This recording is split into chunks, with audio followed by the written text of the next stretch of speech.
You. What is up? What is up? What is up? What is up? What is good, world?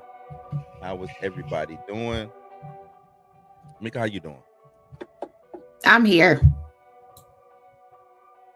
You say you here? I'm here. But you had a wild weekend or something?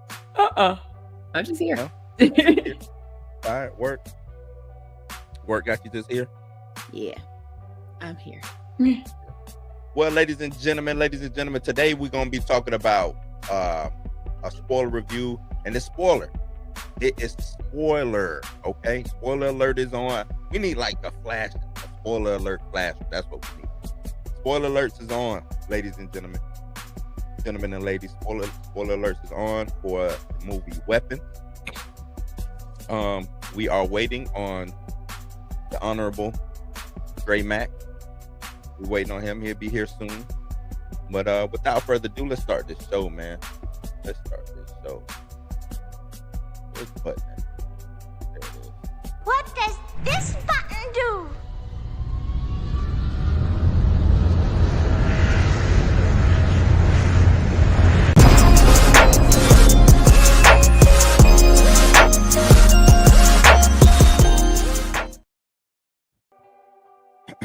Forgive me if I ain't got all the energy. I don't know what happened. I woke up this morning and it was like something was on me. You know what I mean? You like started coughing out of it. I'm like, I keep that over there. what is going on? You know what I'm saying? Voice is all crazy. But yeah, man, I'm here though. Like Mika said, we here. We here and we still gonna give y'all a good show, man. I'm gonna still try to keep that energy up. You got that Dre bug. Nah, I don't know what this is. This ain't Nas. The Dre was like, yeah, nah, I ain't got that. You got the Dre bug. That's what I you ain't got. got that Dre Dre started bug. out the same way. Man, Nah, I I'm don't know. good. Man, it just feel like my throat hurting. I was like, hey, I ain't hurting. keep them germs over there. I ain't hurting. Nah, I'm good. Torin, what's up? Mentalgasm, what is up? What up? What up? Who else we had in the building? Robin D, how you doing? How you doing? Admin. That's right. Puma Lee, how you doing? Real talk. What is up? Josh. What's up, Josh? Well, Junior Network in the building. What's up? What's good? How was your weekend, Mika? Did you get in anything? Nope. Like, slap anybody, any kind of conflict, hug anybody, high five anybody? Nope. Nope. I just recorded videos and edited videos all weekend and watched War of the Worlds with Ice Cube.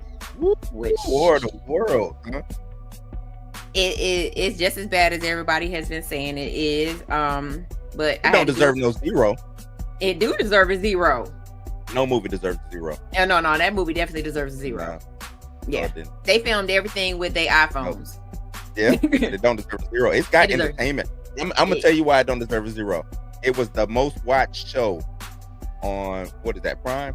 It was the most Yeah, watched because movie. Prime dropped it on us, and of course it has Ice Cube on the cover, and everybody's like, saying. "Oh shoot, it's Ice Cube." Just saying, it did what Nah. it did what it was supposed to do. 0. Was it?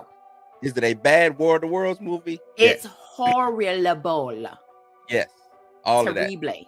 But it don't deserve no 0. I 0. don't know any movies that deserve 0. Somebody like this. Give me a movie that deserves 0. War of the Worlds. What? Other than that, It's terrible. I also believe that Amazon has stock in this movie because what the delivery driver worked for Amazon. You had to order something off of Amazon in order to get the drone to work. he was like, I work in a government facility. I'm gonna get hard.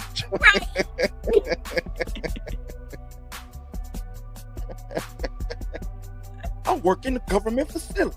How the drone got into the government facility that's on lockdown is beyond me. But I can't be sticking anything in the computer. Well, I look like having a hard drive.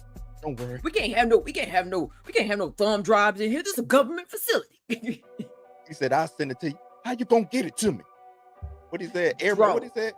Airman. He had to, yeah, I was like, what? Okay. They don't deserve. Reason why I don't believe it deserves a 0. They talking about Blair Witch Project. Hey, what you? Which Hey, one though, Puma? No. Which one, Puma? Hold on now. Hey, I want to know It which is one one too. of Because if we talking about the first one, no. Part two. Part two definitely deserves a 0. Yeah, I can give you. I might have to walk it back. Maybe it is a couple movies that deserve 0. That part 2 was. Yeah, Blair Witch Project 2 deserves all the 0s. He said The Last Airbender, M. Night Definitely Shyamalan. 0. Yep. Ooh, okay. Maybe I gotta walk back. I was gonna say you walk what it back. about like 0.5? Can it get a 0.5 or something just being made? Nope. Some people was in the movie that you like, no? Nope. Damn. 0. Zeros all around. Zeros all around. Now 0s all around. So that was your weekend, huh? I got to kick it with Play from Kid and Play this weekend, man. Went to go see them. Kid ended up not being able to make it. How you gonna have Kid and Play with no kid? No, man. His something happened with his flight, like an emergency flight. They had to reschedule. It was something, but Play was there. Public announcement was there. And you know, the Yippee-Yi-Yo, Yippee-Yi-Yo dudes? Yeah. Yippee-Yi-Yo. Yeah, who used to kick with R. Kelly? Oh my God. They had 2 songs.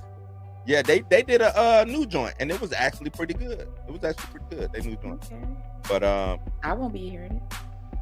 Nah, you probably won't hear it because if you're not a fan, you ain't gonna hear it. You know what I'm saying? You know how today's music is. If you ain't a fan, you know you're not gonna hear it. You're absolutely right. Just saying. But did that, man. I want to salute Kid and Play for just I think the boys is like 60 in they 60s. You know what I'm saying? He was still up there dancing. He was still, you know, you could tell he is 60, but he was still real live, real animated with it. You know what I'm saying? Cool, genuine dude. So I want to give a shout out to old Play, man. I know a lot of people probably don't. I grew up off of Kid and Play, so it was. I seen Kid and Play in concert at MC Hammer's concert. Back in the day? No. It's like before the pandemic. Oh.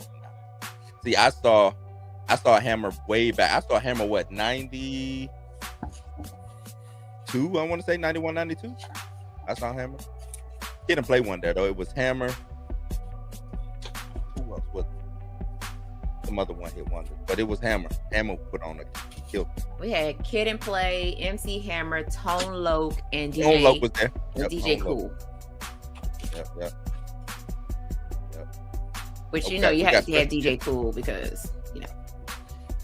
We got special guest. Yeah. So, obviously, I was asleep.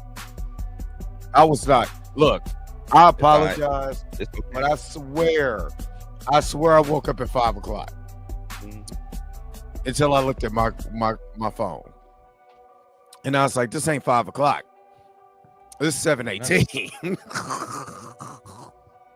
I'm like, "What Dre at?" I swear. No, he's oversleep. Hold up. So every Monday, my son literally woke me up, and I think my alarm clock goes off at like 3 because I worked last night. So we didn't get off until like 5:12. So my son woke me up. He was like, "You gotta work today?" Yeah. What's up? And I was like, "No." He was like, "All right." He was like, "I'm gonna leave you alone then. You ain't gotta work." Cool. Yeah. It bounced. You know what I mean? So ain't blaming him. I'm not. He over here gaming. So I'm not mad at it. You all right? Did the door open up? Take a look around like the door. If I see somebody running, no, because I see blue. All right, never mind. You know, never forget it. Somebody didn't address you. If y'all did not address, I'll forget about it. Please address me. I'm lost. Who forgot about you? I said forget about it. I was just telling my story how I woke up. I was listening to your story. I was just, Torian, you didn't say hi to Mika. No, I wasn't even Torian. Like, we cool. Oh. We cool. I'm about to say, was somebody in the chat? Was it somebody in the chat? Because I ain't gonna lie, I'm still trying to wipe the crust out of my face. Wipe the boogers out the eyes. Right. What's up, everybody? How y'all doing, man? What's up? Dre still asleep, Torian in the building, looking like Torian asked me earlier Like, can I get as soon as I got off? You know, I created. You should have told him no. What did he do? Like, damn. Okay. That's what I'm trying to figure out. What is going on here? I don't know. But yeah, so who got beef? Me and Tori? Oh yeah, definitely. No. We beef over Hawaiian rolls all the time. Ain't that about a bitch? Really? Is that what we doing? We only 10 minutes in. I just got in here, and this is what we doing. Oh, all right. Okay. Oh, that's gonna live in infamy. That's not going nowhere. Crazy. Now y'all should have heard some of the answers on the last. Damn. I'm trying to tell you, I was there dying. Whatever. I actually came in kind of late. I came in like I think I came in kind of late. I think y'all was about maybe 10 or 12 minutes in. But I didn't catch the first part of it. I'm sitting there saying to myself, man, I wish I was a part of that because I'm sitting in the chat. I said I want to type it, but I know the rule not to type any answers in the chat. That's why I typed all my answers after the round was done. Look, I watched that replay crying. We need it was people mad. We need an investigation going on. There's corruption going on back there. Especially the Friday the 13th conversation. No, it wasn't Friday. It was the Freddy Krueger one. It was a Freddy Krueger. Oh man! Oh, the disappointment for the rest of the show.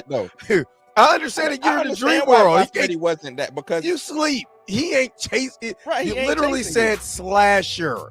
That is the question. I mean, technically, Freddy is a slasher, but he is a dream. And my boogeyman. Defense, she thought the same thing. She's like, "You're sleeping, so he's not." Yeah, you already caught. Yeah, you caught. Yeah, you done. Roberta Mika did it. I sure the hell did. I mean, I did. All right. When she bring out the chocolate, don't say nothing. She chase you down the street with that with that flip flop of God. You won't even chase. She's just gonna throw it. It's gonna have a drip of bless oil in it, so he can guide it. Oh, that dark. Hey, what was the movie? Come back to a hand. Hey, what was the movie with Angelina Jolie where they was shooting the gun and the bullet curve? What was the name? Wanted. Yeah, all right. Then she gonna do that with that flip flop. Around the tree. Around the tree.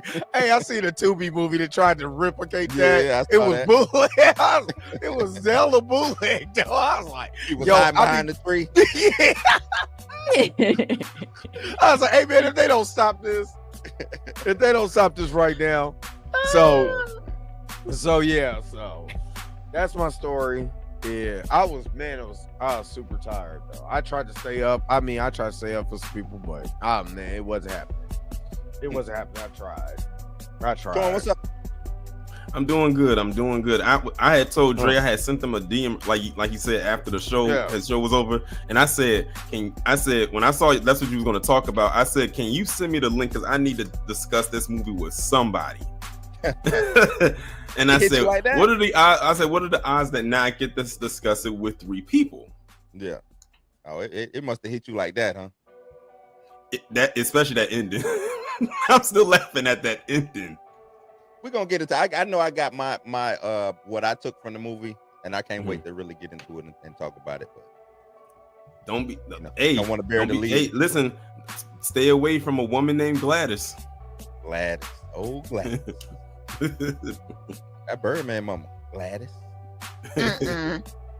Nah, well, we ain't ready to talk about it yet. They're over there making boss moves right now, so.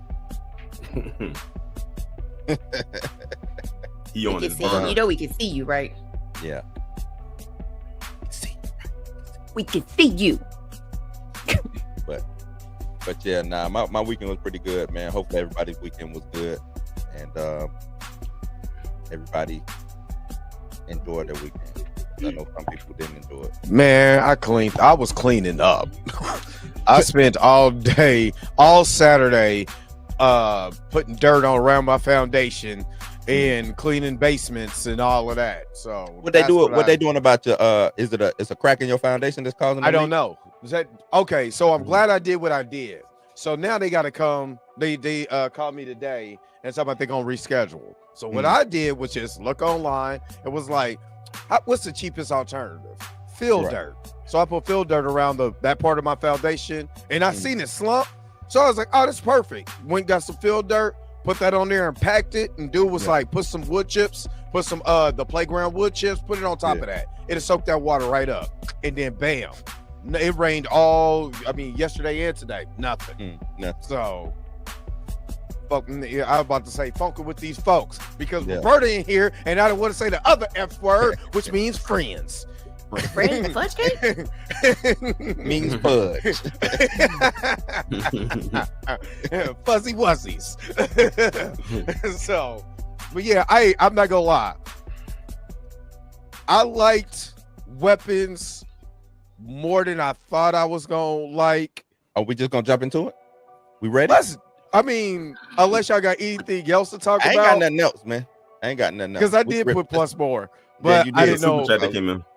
Oh yeah. Oh my bad. Puma Lee. Thank you so very much for the $5 super chat. Thank you, Torian, for letting me know that. I think you would have made a better F4 movie. No action or real drama. Give us T'Challa, Son of T'Chaka, King of Wakanda, and I will be forgiven. And I think that's more evident. I actually, after watching that show, watching that little the reaction this morning, I think it's a little bit more evident now how important that character really is, because I don't think even just 148 views from a guy who's well over 100,000. Yeah, something is not sitting right. So I do agree with you. We do need that. Let me go ahead and give you this super chat, and we gonna go ahead and get going. Gang bang, gang bang, gang bang. You are truly amazing. Gang Thank you for your super chat. Gang bang, gang bang. Ah, my bad. Mika, don't tell me you don't want to dance when you hear that. What happened to that lawsuit? Gang banging. I thought you was gonna sue. Gang banging.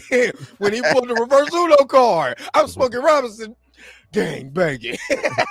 I'm gonna tell you what I think when I hear that song. He told her stop smoking them tweeds. I don't think I'm Smokey Robinson when I hear that song. Pause. Anyway. Yeah, let's get into this movie, because like I said, y'all, it's gonna be spoilers. It's gonna be spoilers. If you have not seen this movie, if you have not seen it, you might. Should I make a banner to say spoilers? That's what I was saying. It said that at the top. It says spoiler. We need a flasher though. We need a. I wish I had a flasher, but with the Batman sign. Nah, I should get Flasher Gremlin and put spoilers. Spoilers out on her. Spoilers. That's not up for Jesus.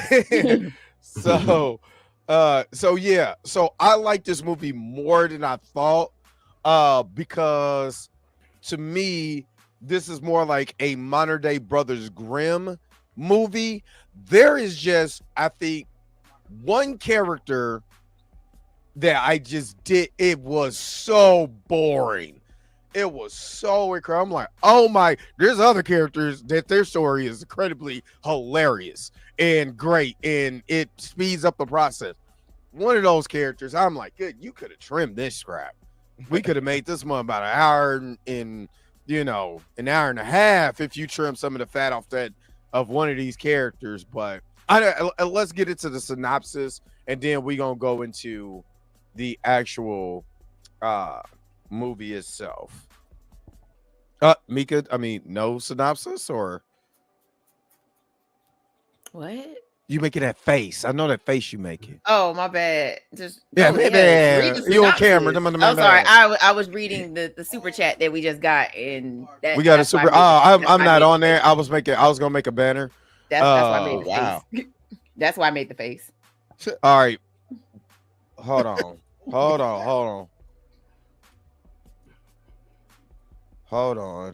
Let me get this so people be like, spoiler.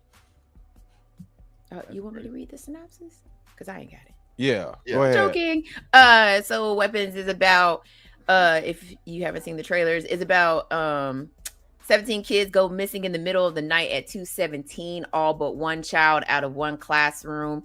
The parents are pissed off because they assume that the teacher is somehow involved in the children disappearing. And basically the rest of this movie is us trying to figure out why these kids went missing, and that'd be it.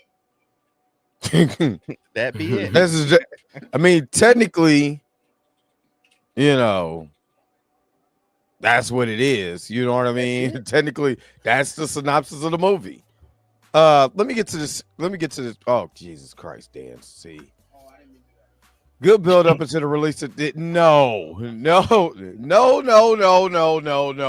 is Appreciate the $2. I appreciate it, but that is not that is not it. Yeah. Matter of fact, god damn, boy, where the biscuit, man? You know what? You are truly amazing. Thank you for your super chat.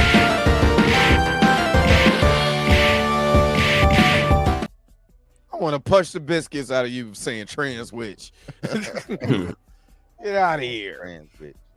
But should we start individually with each with the characters that we liked, and then the character that I didn't care for? Let's start. I'm trying to guess what character you didn't like. I'm sitting here trying to guess. I mean, he already told everybody that what he thought about the movie. I figured the rest of us get to say what we thought about the movie too, right? Oh, my bad, guy. Go ahead, My Mika. bad.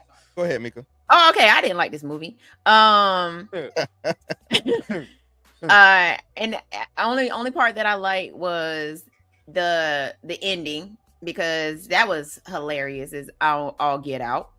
But the rest of it, I saw this movie at 2:17 in the afternoon on Thursday.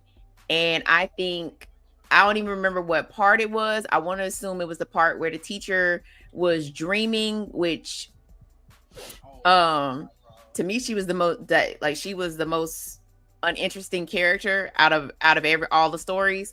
But I dozed off, like, because that's how boring it was for me. Only reason why I even woke up is because the dude next to me jumped. And so I was like, oh snap. And so then I stayed awake for the rest of it. Like, it was so many things that were thrown into this movie, and shoot, I meant to pull up the Variety article about this as well too. But that the drug dealer scene, that was funny. That shit was hilarious. And then the ending scene, hilarious. Hey, hold on, wait a minute. Him in the end, the drug dealer at the end of the movie in the house, that shit was hilarious. Oh yeah, that was funny. That's what I'm saying. That whole third act was hilarious. So hilarious. But like overall, I feel like the trailer was misleading because they made it feel like we was gonna get this, this over the top, horror movie, and I should have known better because I seen Barbarian and I didn't like Barbarian either. Yeah. So I should have known better, but I'm trying to give these original movies the benefit of the doubt, and I just felt like the Weapons trailer was a little bit misleading when it came to what we got. So okay, that's all I got. Okay, Mika, let me ask you this, because I'm gonna ask all of y'all this. Did you feel like it was like a Brothers Grimm story, modern day Brothers Grimm story? That's what people are saying because of the actual witch that's in this movie. It did give that vibe. I did get the whole, like, Brothers Grimm. This is a witch who's trying to survive, and the only way that she can do it is by, I guess, placing curses on people and sucking their souls. Not in the while good they're way. in a zombie. Because she's sick. Right. I kind of figured she needed the kids in order to get her health to get youthful again. It kind of reminds. She was trying to use the parents first, and then she was like, she was like, that's why she told a little boy, like, hey, I need you to go to school and steal all this, steal something from the kids. Which, okay, that part kind of was like, technically those signs didn't belong to the kids, to those right. kids. They belong to the teacher. Which we gonna get into that because I got a big problem with this damn. It's got to be more to anyway. this movie. It's got to be more to this movie. Matter of fact, I'm gonna pull up the Variety article because yeah, it might answer some of your questions. Okay. Right, pull up the Variety article. Blue, what did you think about it? I didn't take it as harshly as Mika. I already knew what to expect because of Barbarian, and I'm like a fan of Barbarian because I dislike it so much that I end up liking that movie. You know what I'm saying? So I went into it with a whole, let me see what craziness is gonna happen now. And it seems like what's the director's name? Krager. Zach. And that his name? Zach Yeah. Krager. Yeah. Seems like he don't like old white women for some reason. Like, old white women are bad. Like, stay away from old white women. Just saying. But and I think he has ADHD. He cannot tell a linear story. He gotta have like 8 different. It's gotta be chopped up. It's gotta That's be how Barbarian was too. But I think I got the feeling this was just his style. You know, kind of like how M. Night Shyamalan has his style. Wes Craven has his style. Everybody got because he got ADHD. That is his style. Period. And Hitchcock is another one. Hitchcock, yeah. And I didn't, like I said, I'm not gonna kill it as much as Mika did, but it was. I didn't kill it. I just didn't like it. Well, let me say it like that, right? I'm not gonna say I didn't like it like Mika said she didn't like it. It's not Sinners.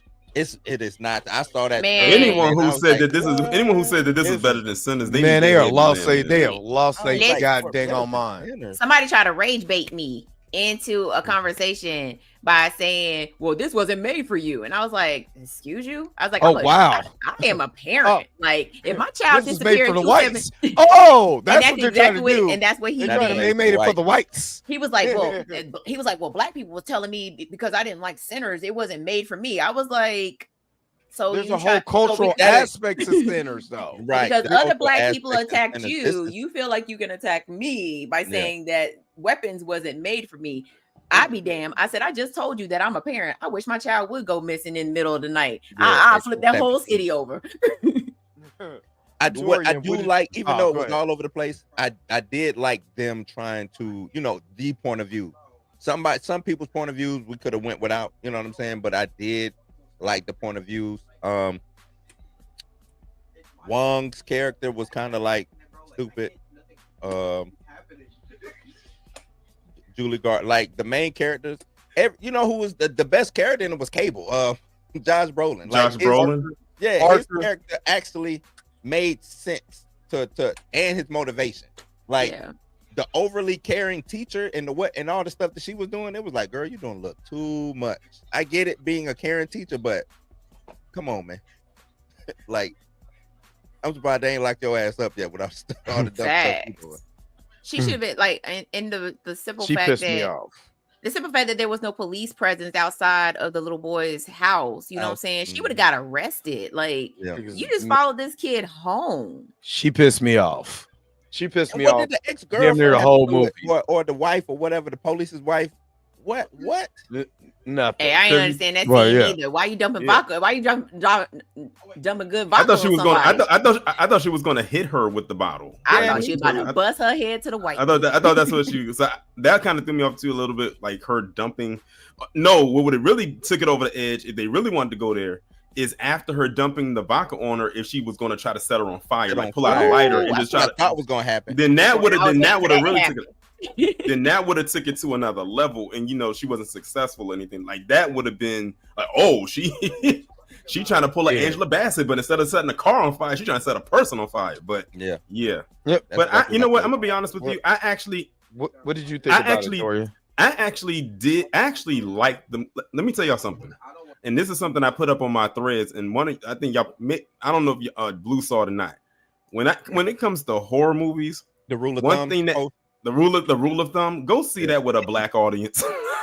That's what I did. Majority of the people that I'm telling you, when you go see a horror movie with a black audience, it's like no other. Because I remember when I went to go see Smile 2 with a black audience.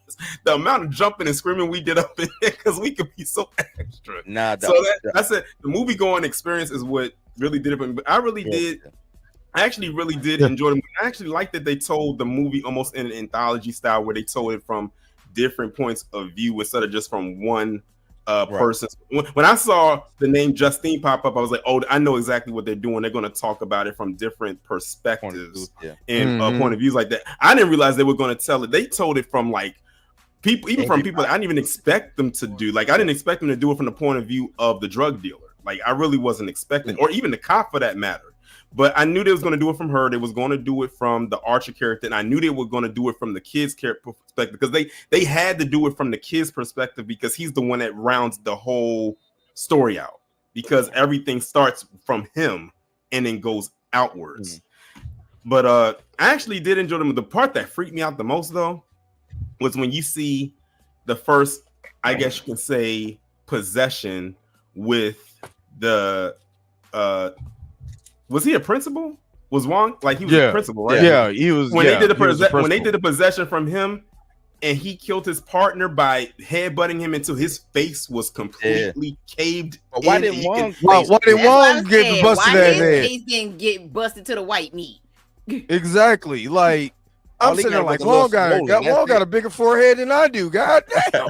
But what was crazy? The crazy thing about it is, you know, he had no autonomy over his body, but you could tell by his facial expression he still had something there because he couldn't believe. It's like he couldn't believe what he did, but he had no control over what he did. And I don't know about you, but that possession, that thing made them run at top speed. That man ran through. I mean, he was running through everything. Whoa. I mean, this ran through every single thing. That man should not stopping until he got to his or something. Until he got to his, and he probably didn't even run top speed like that before that possession happened. But he was running top speed and until he got to the teacher. And the witch was tripping. I would have been having NFL running back. I'd be like, hey, look, check this out. As soon as they call your number, you're gonna be gone. And so all I gotta do is give me a little blood, give me a little hair. Man, you're gonna be the top running back of the league, baby. Let's go. First of all, she wouldn't even got close enough to me to cut a piece of my hair off because I would have been. And now I will say this. I will say this. Going back to the scene where she comes to his house, this is one thing that I did. That's one issue I did have. His character and his partner had no self-awareness whatsoever. You let this woman come in your house on a Saturday. Unannounced. We're trying to. Can you come back? We're trying. Like I'm trying to watch HGTV. Yeah, you let this woman just come in your house the night before and ask for when she asked for some water and he's like, no, I need it in a bowl. I would have been like, we ain't got no bowl. Yeah, you can go ahead and leave now. Right. We ain't got no balls, big dog. I'll Uber, dog. You can get anywhere you want. That part. That's she was like, I walked all the way here. Guess what? You finna walk your ass back. Yeah, you about to walk your ass right back where you came from now. And I knew something was up with her besides the fact that how crazy she looked when we first see her when she comes into the office and she looked over at that banner. When she looked at that banner. And I was like, why is she looking at that banner? Like, what does she want with that banner? And then when she pulled the stuff out, I was like, oh, she's about to possess him. Like, she's about to take over his, take control of his body. As soon as I seen her, I laughed. You know, busted out wrong. She did look crazy. Like when she walked in, everybody in my theater was busting out laughing. Dude, I had black people in my theater looking at me crazy because they were trying to be all scared and trying to be scared. This is nothing scary about I was this. in that laughing. Ronald McDonald's mama. There's nothing scary about this. Right. It was a couple rows in there just laughing, just busting out laughing at a couple of those scenes. But what's crazy, Torrin, you bring up the possession. They cut the teacher's hair. We never got any kind of anything from that.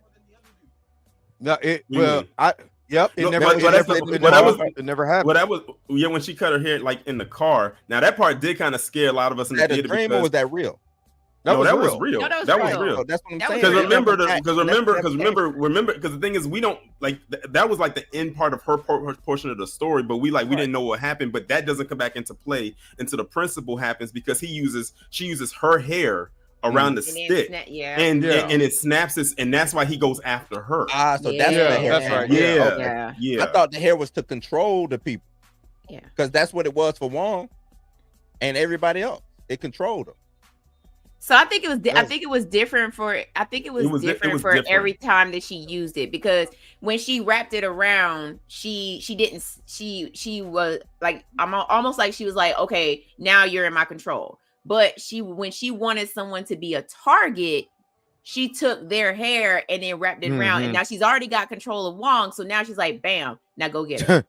That's messed up. There we had Thanos versus a crackhead. We had Wong versus the Silver Surfer in this movie. Silver Surfer versus Thanos. It was wild. I forgot what Dane C put in the chat. I forgot the bell. Remember when she rang the bell? She would ring the bell, and that's how she controlled you. Yeah. See, it's I don't know. I'm gonna have to watch it. Well, and ironically, that bell had a 6 on it. 6, yeah, because it had like had 3 of them, but it didn't have but it had like a triangle and a 6. And a 6, yeah. All right, so Miko, right before you read from the article, let me go ahead and get this super chat real quick, and then take it away with the article. This is from Miss Roberta, channel support, and all of y'all in trouble because I watched for 5 minutes before I let you know I'm here. And Torian, here's my shocked face. Told you she gonna catch one of y'all and get you. well, let me hook you up, Miss Roberta, and then we gonna go ahead with more of the synopsis and everything. I done came up, got my name up, so when they speak of who blinged up, I'm who they bring up. So thank you so very much for that super chat. I ain't pulling up the article. I just want to talk about this one part of the article. Okay, go ahead. It's part of the movie that didn't make sense to me.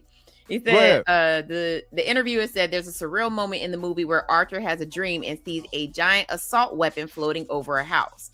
Okay, I knew what you were getting. Would you be able to speak about what that moment means to you, Zach? I don't know. It's a very important moment. I don't know. Yeah, that part did kind of throw me off a little too. I was like, what does the gun mean? So go ahead. You still reading. I'm sorry. So he says, I don't know. It's a very important moment for me in this movie. And to be frank with you, I think what I love about it so much is that I don't understand it. I have a few different ideas of what it might be there for, but I don't have the right answer. I like the idea that everyone's probably going to have their own kind of interaction or their own relationship with that scene, whether they don't give a crap about it and it's boring, or whether they think it's some sort of political statement, or whether they think it's just cool. I don't really care. It's not up to me. I just like it. I just like that it's there. I'm with you. I was thinking the same thing. School shooting. School shootings, and that's what New Rockstars brought up. To me, was like an allegory for that, and it was an allegory for like a witch hunt. He literally just told y'all he just threw it. I know, but he also said something in between his words. Right, he was like, I don't care if a political. He threw that political statement line out for a reason. Like, like I don't know, because I was say I don't really care. Y'all do you come with your own y'all come up whatever y'all want. Excuse me, Mr. Roberta. Political statement. When I saw that gun floating over the house, it reminded me of them old school games when like GTA, when you see the gun little something floating. Run over and you pick the gun up. That's exactly what that's what I thought of when I saw it. Because at first I was thinking, I was like, well, what is it? I mean, he's having a dream, and WTF was used by every character after they woke up from a bad dream or whatever. But I was thinking, I was like, well, what is the gun for? Is one of the kids gonna use a gun or something like that? I was like, that's what they're automatic. I was like, school shootings, but I was like, but the only thing about it is there is no school shooting in this. They're just missing. So is this a reference to that? And then the whole Cordyceps, when they was watching the Cordyceps movie right before the Auntie Witch came into the house, I was like, oh, maybe she's a parasite. Maybe she's, she was though. I mean, she was. You know what I'm saying? But I'm thinking like The Last of Us. I wasn't thinking like real life witch until she asked for that bowl and started doing witch stuff. And I was like, witch stuff. Yeah, my bad. Yeah, see, Miss Roberta gonna get you too. Did you see that fresh? It's gonna be rotten. My bad. My bad.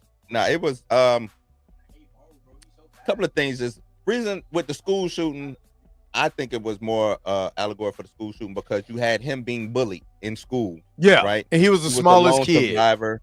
Yeah, of everything. So to me, I was like, okay, because he. What is? I mean, she did coerce him. I know, but auntie, hey, don't let y'all aunties come to your house. Man. First of all, that's not her. That's not his auntie. I believe she possessed. Kind of like how she just walked up into Wong's house. We gonna call him Wong, but I think his name is Mark. Is this Marcus? I think his name is Marcus. Yeah, his name was Marcus. Yeah, just like she did. I think she did the same thing to his parents and possessed them. Because they kept saying I don't remember her. She was my auntie. I mean, my mama's or my dad's sister or something like that. But I don't really remember her from growing up. I believe she came in there to possess them. But you know what I mean? She showed that they knew she was coming because somebody went and picked her up because she showed up in the car. Right. And she got out the car and they helped her into the house. Yeah, to the house. So, I would have liked to see more from the tree. Mom, sister. You want to see more from the tree? Yeah, the butt. Like what? I mean, we got that in the first half of the first story of the movie. It was a walking tree talking and being boring. Because we already got the tree.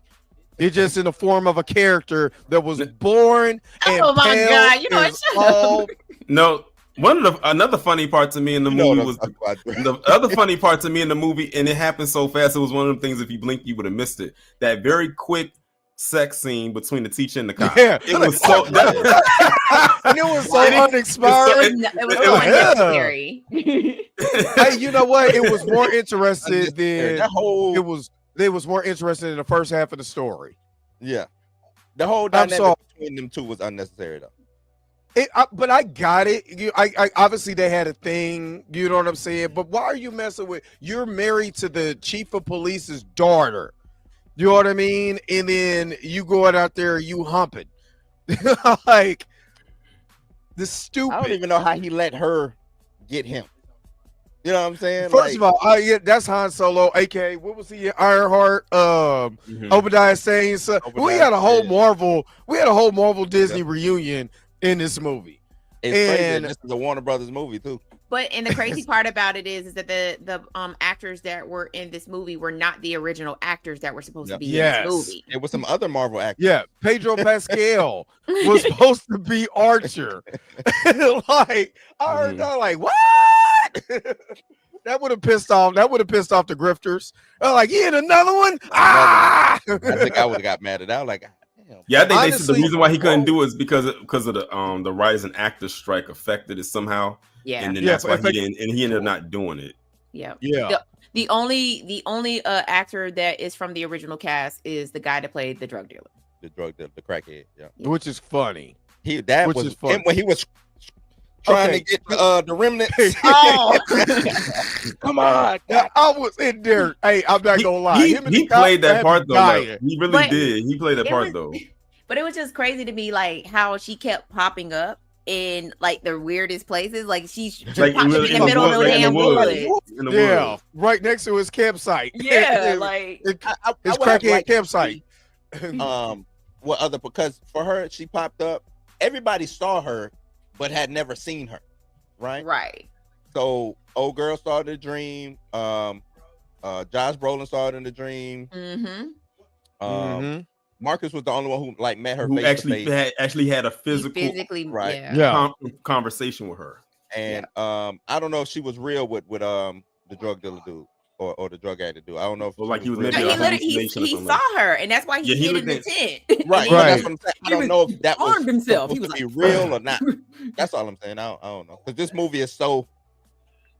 When he wrote this movie, it is okay. So when I watched it, I know that Rashomon movies is kind of thrown out anytime you have an anthology. So I sat back afterwards and just thought about it. I'm like, okay, we originally got from the teacher's perspective. that shit was boring, and that's what took a lot of people out of the movie at the beginning because it was completely boring. But what I did catch was all the other stuff in the background for the other characters. When she walked into the store before she got, I thought she was gonna get bust upside the head with that vodka. You see, the crackhead was like, "Hey man, I'm trying to get a bus ticket, to my school. Can you give me $1 or something?" That's the crackhead. Yeah, Was right there. Josh Brolin's Archer's character's truck was sitting in the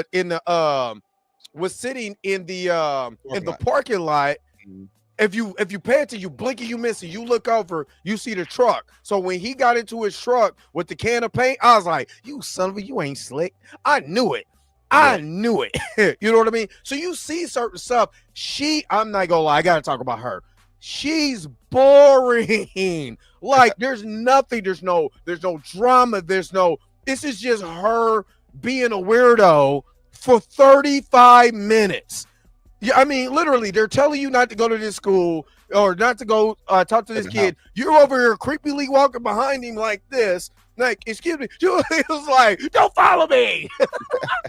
Yeah, because you're a creep. Man, trying to save your life. You better bad back.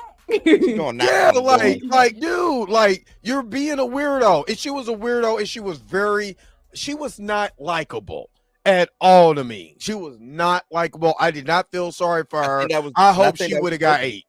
I think that was the purpose. I think honestly, I think that was the purpose too. I think the purpose was for us not to like her because of what happened to the kids, and because honestly, she didn't know what happened either, and it was just, everybody was dumping on her, and then you know what I'm saying, they didn't know she. I mean, the dad, Josh Brolin, he was like, "Oh, did you look into her past? Did you find out that she was an alcoholic? Did you know she had a DUI?" Hey, I ain't gonna lie, I was Josh Brolin happy. Josh Brolin was in his bag. He was. I was like, damn, a DUI do all that? Hey, she got a DUI. Y'all need to go lock her up. Hey, I'm sorry, but a parent like him, I can see him doing that with his badass kid. But that's what I like when the person told me that the movie wasn't for me. I said, I'd be damned, because I'd been doing the same thing Josh Brolin was doing. I'd been in the cops office every day. Hey, so I checked with the FBI, and I'm trying to figure out why they didn't update me on my child missing. Right. And I think also too, when you look at it, they were telling us when they were telling the story from the different perspectives, they were trying to do it from a perspective of how can I have this relate to the everyday person if they were in this position, like from a teacher's perspective, a dad's perspective, a child's perspective, maybe someone who strung out their perspective, a cop's perspective, a principal's perspective, and not just have it be like, oh, if it just focused on that one person, and some people, and a lot of people are like, I can't relate to this, but I can relate, but by them doing it from different perspectives, I can relate to that. I can relate to that, or I can relate to this. So I'm glad that they didn't make it linear where it was just focused just on her, even though that's the way they kind of marketed it. And I think that was the whole point. They did. Because then that was the draw in. That was the pull. That was why the marketing was actually kind of smart in a way, because you went in there not knowing what this movie was about. If we went into this movie knowing that it was going to be told from multiple perspectives, they would have told the whole movie. It would have ruined the element of surprise of what we was to expect. That's why a lot of people who saw this movie said, I was not expecting that. This movie was marketed one way, and when I saw it, it was like something completely different. Yeah. I mean, technically, they did give us each person's perspective in the trailer. You just gotta, they didn't know it. You just didn't know. You didn't know that it was going to be from different perspectives. Because all you saw in the trailer, all you can remember is a bunch of kids just running out in the dark with their arms out like this. And it's like, okay, what am I about to what am I about to watch? We did get kids as weapons though. By that third trailer, we got Wong running down the street, and we was wondering why what the hell was wrong with him, he looked the way that he looked, and I was like, yo, this is wild.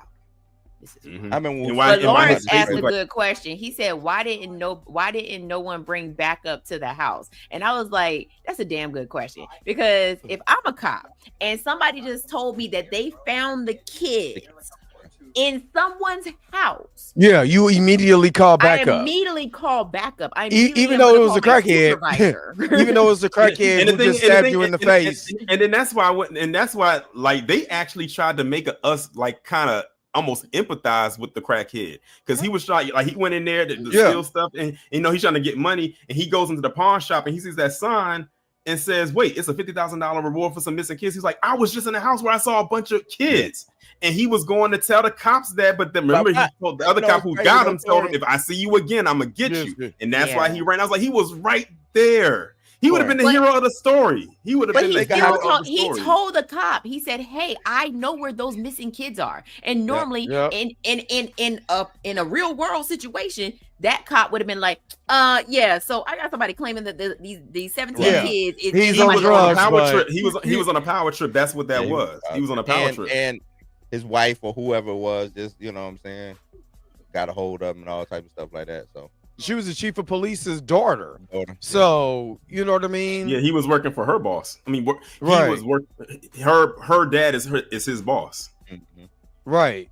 See, okay, so let me get to the teacher for a second.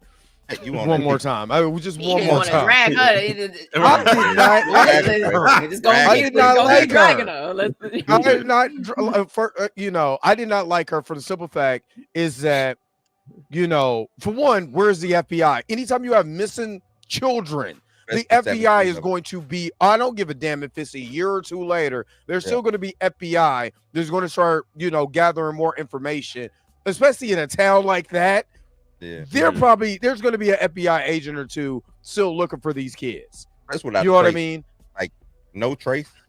Yeah. So only Archer was the only one that could figure out, let me get the Ring cameras from all the perspectives of the children and see what direction it was going, and let me follow that direction. Bad police. But it was weird because even the police dogs lost the scent. Like, how? Yeah, that wouldn't have made sense neither. Well, maybe because they smell like Campbell soup now. In the beginning when the kids first missing, it doesn't cover up the scent. It doesn't cover up. Would have led them directly to the house. They would have been like, we got 5 cents. 5 dogs going to the same house. Where did they go when she released them? Where did she run them off to in the middle of the night when they did come to search the house that day? They just ran off. Nobody into the saw woods. Kids just chilling in the park. Nope. What town? This is the sleepiest town in the world. Man, that town has the worst police. It looks like based on the planet. tags, it looked like this took place in Pennsylvania, some small town in PA. Oh yeah, because I was gonna say Maine, but that's it wasn't. I'll put listen, it wasn't Philly. It definitely wasn't Philly. No. Oh no. But it's still though. If the kids had left, the town shouldn't be sleepy no more. That's all I'm saying. Like, neighborhood watch would have been full alert. Oh my God. Everybody should be looking for 1 kid, 2 kids, 3. You know what I'm saying? It would have been like that episode of the Boondocks. Well, we need to call the army. Somebody, you know what I'm saying? Something move in the woods. You know what I'm saying? Like, nah. Lawrence did make a good point. He said maybe the witch did something to cover the smell. She wasn't that bright. A Campbell soup. Hey, wait a minute. I'm not gonna lie. I'm the only one I'm trying to say I was pissing some black people off, especially the ones that was next to me. Because when that boy was walking down with the Campbell soup in the bag, I immediately thought of the old school Campbell soup commercials. He had that bag of soup. I just started laughing just out of just something is wrong with me. But I thought it was funny. Dude was like, But yeah, she ain't that bright. I don't think she doing all of that. Yeah, I don't think so either. I ain't think so either. That wig was killing me though. Dude, I seen first of all when she first popped up in Marcus's office, I busted out laughing. She looked like a Raggedy Ann dog. Man, Raggedy ass. No, she looked like Wendy's, the Wendy's mascot. Wendy's, if she was an elder. Elder, like she's falling apart. He literally is falling apart with that rooster neck. She is. I was like, man, the red shaky, not shaky go wig. I don't think he eated up the soup, baby Tashiro. I think he was just like at this point. I think he was just opening up the can and just serving it. Like they had no, like they probably didn't even know what they were eating. Like they just knew they were just digesting something. So that's crazy. I wonder what their state of mind was when they woke up. You know what I'm saying? Like at the end, they said, well, they said his parents never woke up. Yeah, they said some of them never woke up again. You know what I'm saying? They were kind of like in this state. You know what I'm saying? Yeah, the girl said that some of them did start talking this year. Was that Alex doing this year? Was that Alex doing the narration? Nah, it's just a little girl.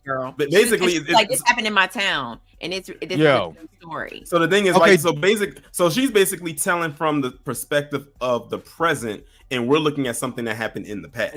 We just don't know how far back in the past, you know.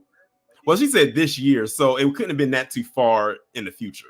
Right. So it could have been maybe a couple months had passed since then. Yeah, Alex ended up going to foster care, and she said, his parents never recovered. Now somebody else is feeding them soup in a facility. I remember that. Yeah. Which was messed up. No, what was crazy though was when she told Alex to come to the table, and she did that snap thing, and they picked up that fork and I ain't gonna lie, even I was like, ugh. Now, I need jump scare. I don't jump scare in movies. It got to be something that's totally is out of the blue for me to jump scare. So I didn't jump scare, but I do kind of like when what's her name? When Justine, when she was fighting the cop, and she took that cheese grater and put it on his face. On his face. Started peeling his skin. I was like, yeah, Paul. That's his name. But also too, shout out to the little boy though, because he did he's my favorite character. He did kind of stand up to that crazy witch aunt of whoever Gladys. He did kind of like check her a little bit, and she was killing me too with her 4 strands of braids. Got them Lil Wayne locks. He was like, that's funny. That's funny. Like when she first got there, he was trying to stand up to her like who was you? And then he was like, and then he tried to sympathize with her. You know what I'm saying? And then Alex, she's like, I'm really sick, and he was like, you need to go to the doctor. Yeah, right. Well, you need to take your behind to the doctor then. Right. And she's like, no, nothing. The doctor won't help me. He's like, what do you want me to do? What do you want me to do? Why did Wong throw up? Because it was something. It was part of the spell or whatever she did. Nah, I think it was just the director just. No, but when she was sitting at when she was sitting at the table, and she said when she was sitting at the table and talking to Alex, when she had the little turban on, looking like she was about to tell his future or something. All she needed was a crystal ball. She literally when she sat at the table, I couldn't imagine how traumatic he had to been when she said, "Well, with the possessions I can do, I can make people do whatever they want. I can even make your parents eat each other." Yeah. And that was a foreshadowing for the end. We didn't know what was going to happen. But when she said, "I can make your parents eat each other," I was like, what kind of witchcraft is this? Okay, let me ask y'all a question. Who was your favorite character, and who was your least favorite character? I know mine. I think me and you might have had the same. I'm gonna say Alex is probably Alex. The favorite. Because out of all the characters, they needed his story, and like he had the most self-awareness, and really he's the hero of the story. Like he's the reason why he is the hero. The spell broke. You know, he also the reason why the spell existed. What? Damn little Alex. What movie did he Alex he didn't know what he was doing. He didn't know what he was doing. Yeah, he wanted that lady to go from jump. He was like, why she gotta be here? You know, like, when she going? He had bad vibes from her before she even got the doorstep. But he also folded. He folded. I don't care how did he fold. No. Okay, no. Again, this is why I said that Alex tried to sympathize with Gladys. He was like, she was like, I need something. I need you to do this for me. And then he was like, and then you'll go home. You go home? Yeah. You gonna go home? You get the hell up out of here? And she was like, yeah, I'll go home. And he was like, I bet. When all the kids show up to your house, you know what I'm saying? Something got to be said. I don't give a damn when you know what I'm saying. When my classmates just show up in the middle of the night. He didn't know what was going to happen. Like when he opened up that door and saw the kids running down the street like that, the look on his face was like, huh? And then like, why are all these kids, my classmates coming here in the middle of the night? He's a little boy who obviously was getting because Archer's son kept, you know what I'm saying, kept picking on him. So he's already, which I kind of wish something would have happened. Well, yeah, I kind of wish something would have happened to him.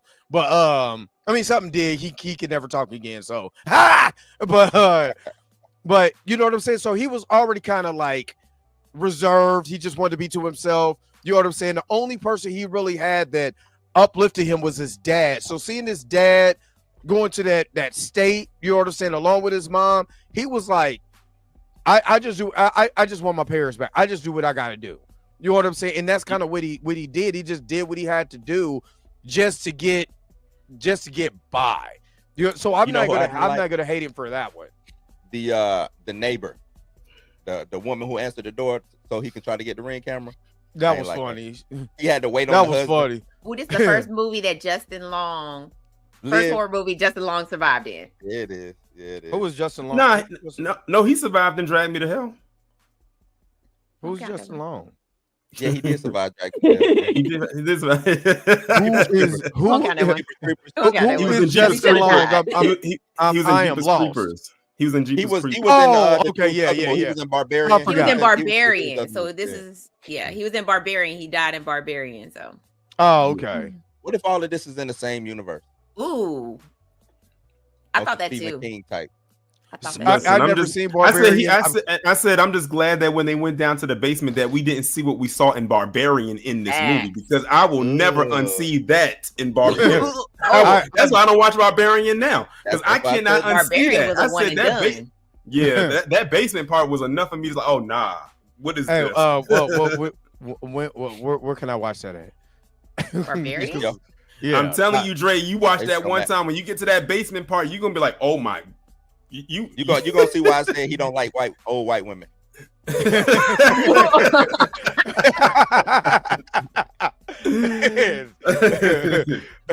I watch Barbarian and still when I read Airbnb, I will if there's a door that's locked, I would message people like, what's behind that door? Yeah, I need to know. Because I'm not playing with y'all. I'm with you. But you know what? There was one jump scare that I did for me that I don't know if it was for you, but that part where Archer went into when he was in the basement and he was looking at the kids looking for his son, and then Gladys just popped up. Then she popped up and she possessed him. So that part did I already knew that was kind of gonna happen because I was like, it don't make no sense. Yeah, when I see her down there, I ain't gonna lie. Again, I think it's funny. I just start laughing anytime she popped up. Her face is hilarious. The thing about she was funny in that scene. But the part also too, the part too where she said when she told Alex, "Don't step over the salt," and the line of salt is right there, and his parents are standing right there.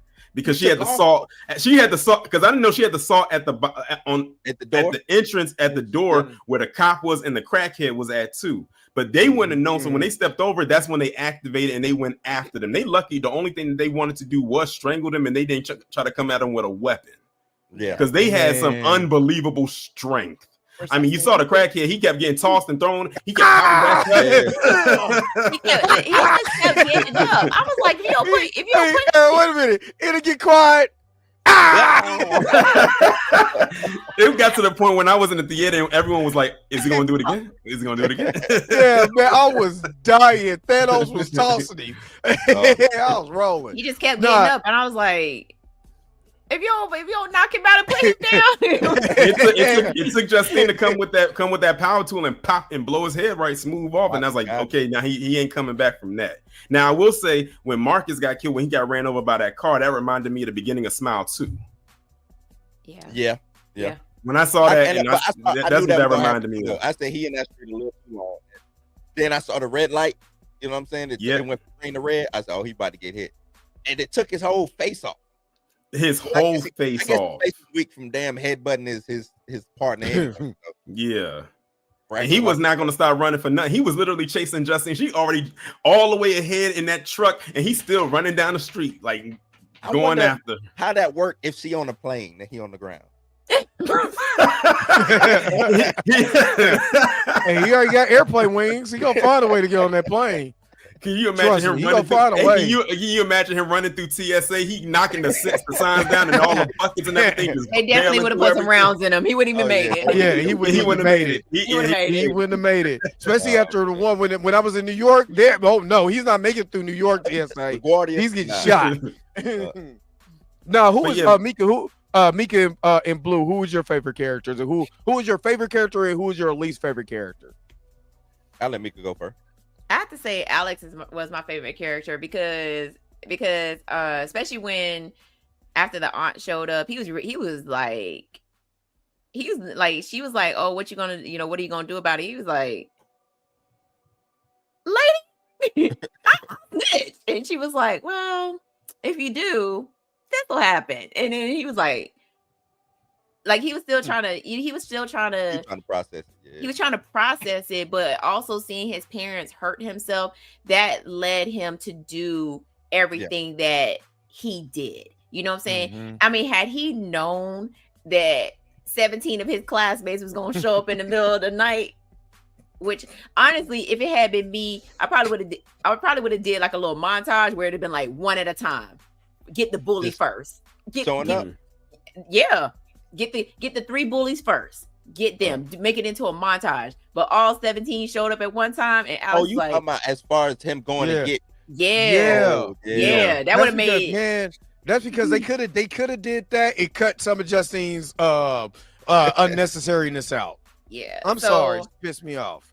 I probably say my least favorite character was probably is Justine, because I was just like I get being a caring teacher. I get caring about kids, but baby, you are at the top of the FBI list right now for these kids. Exactly.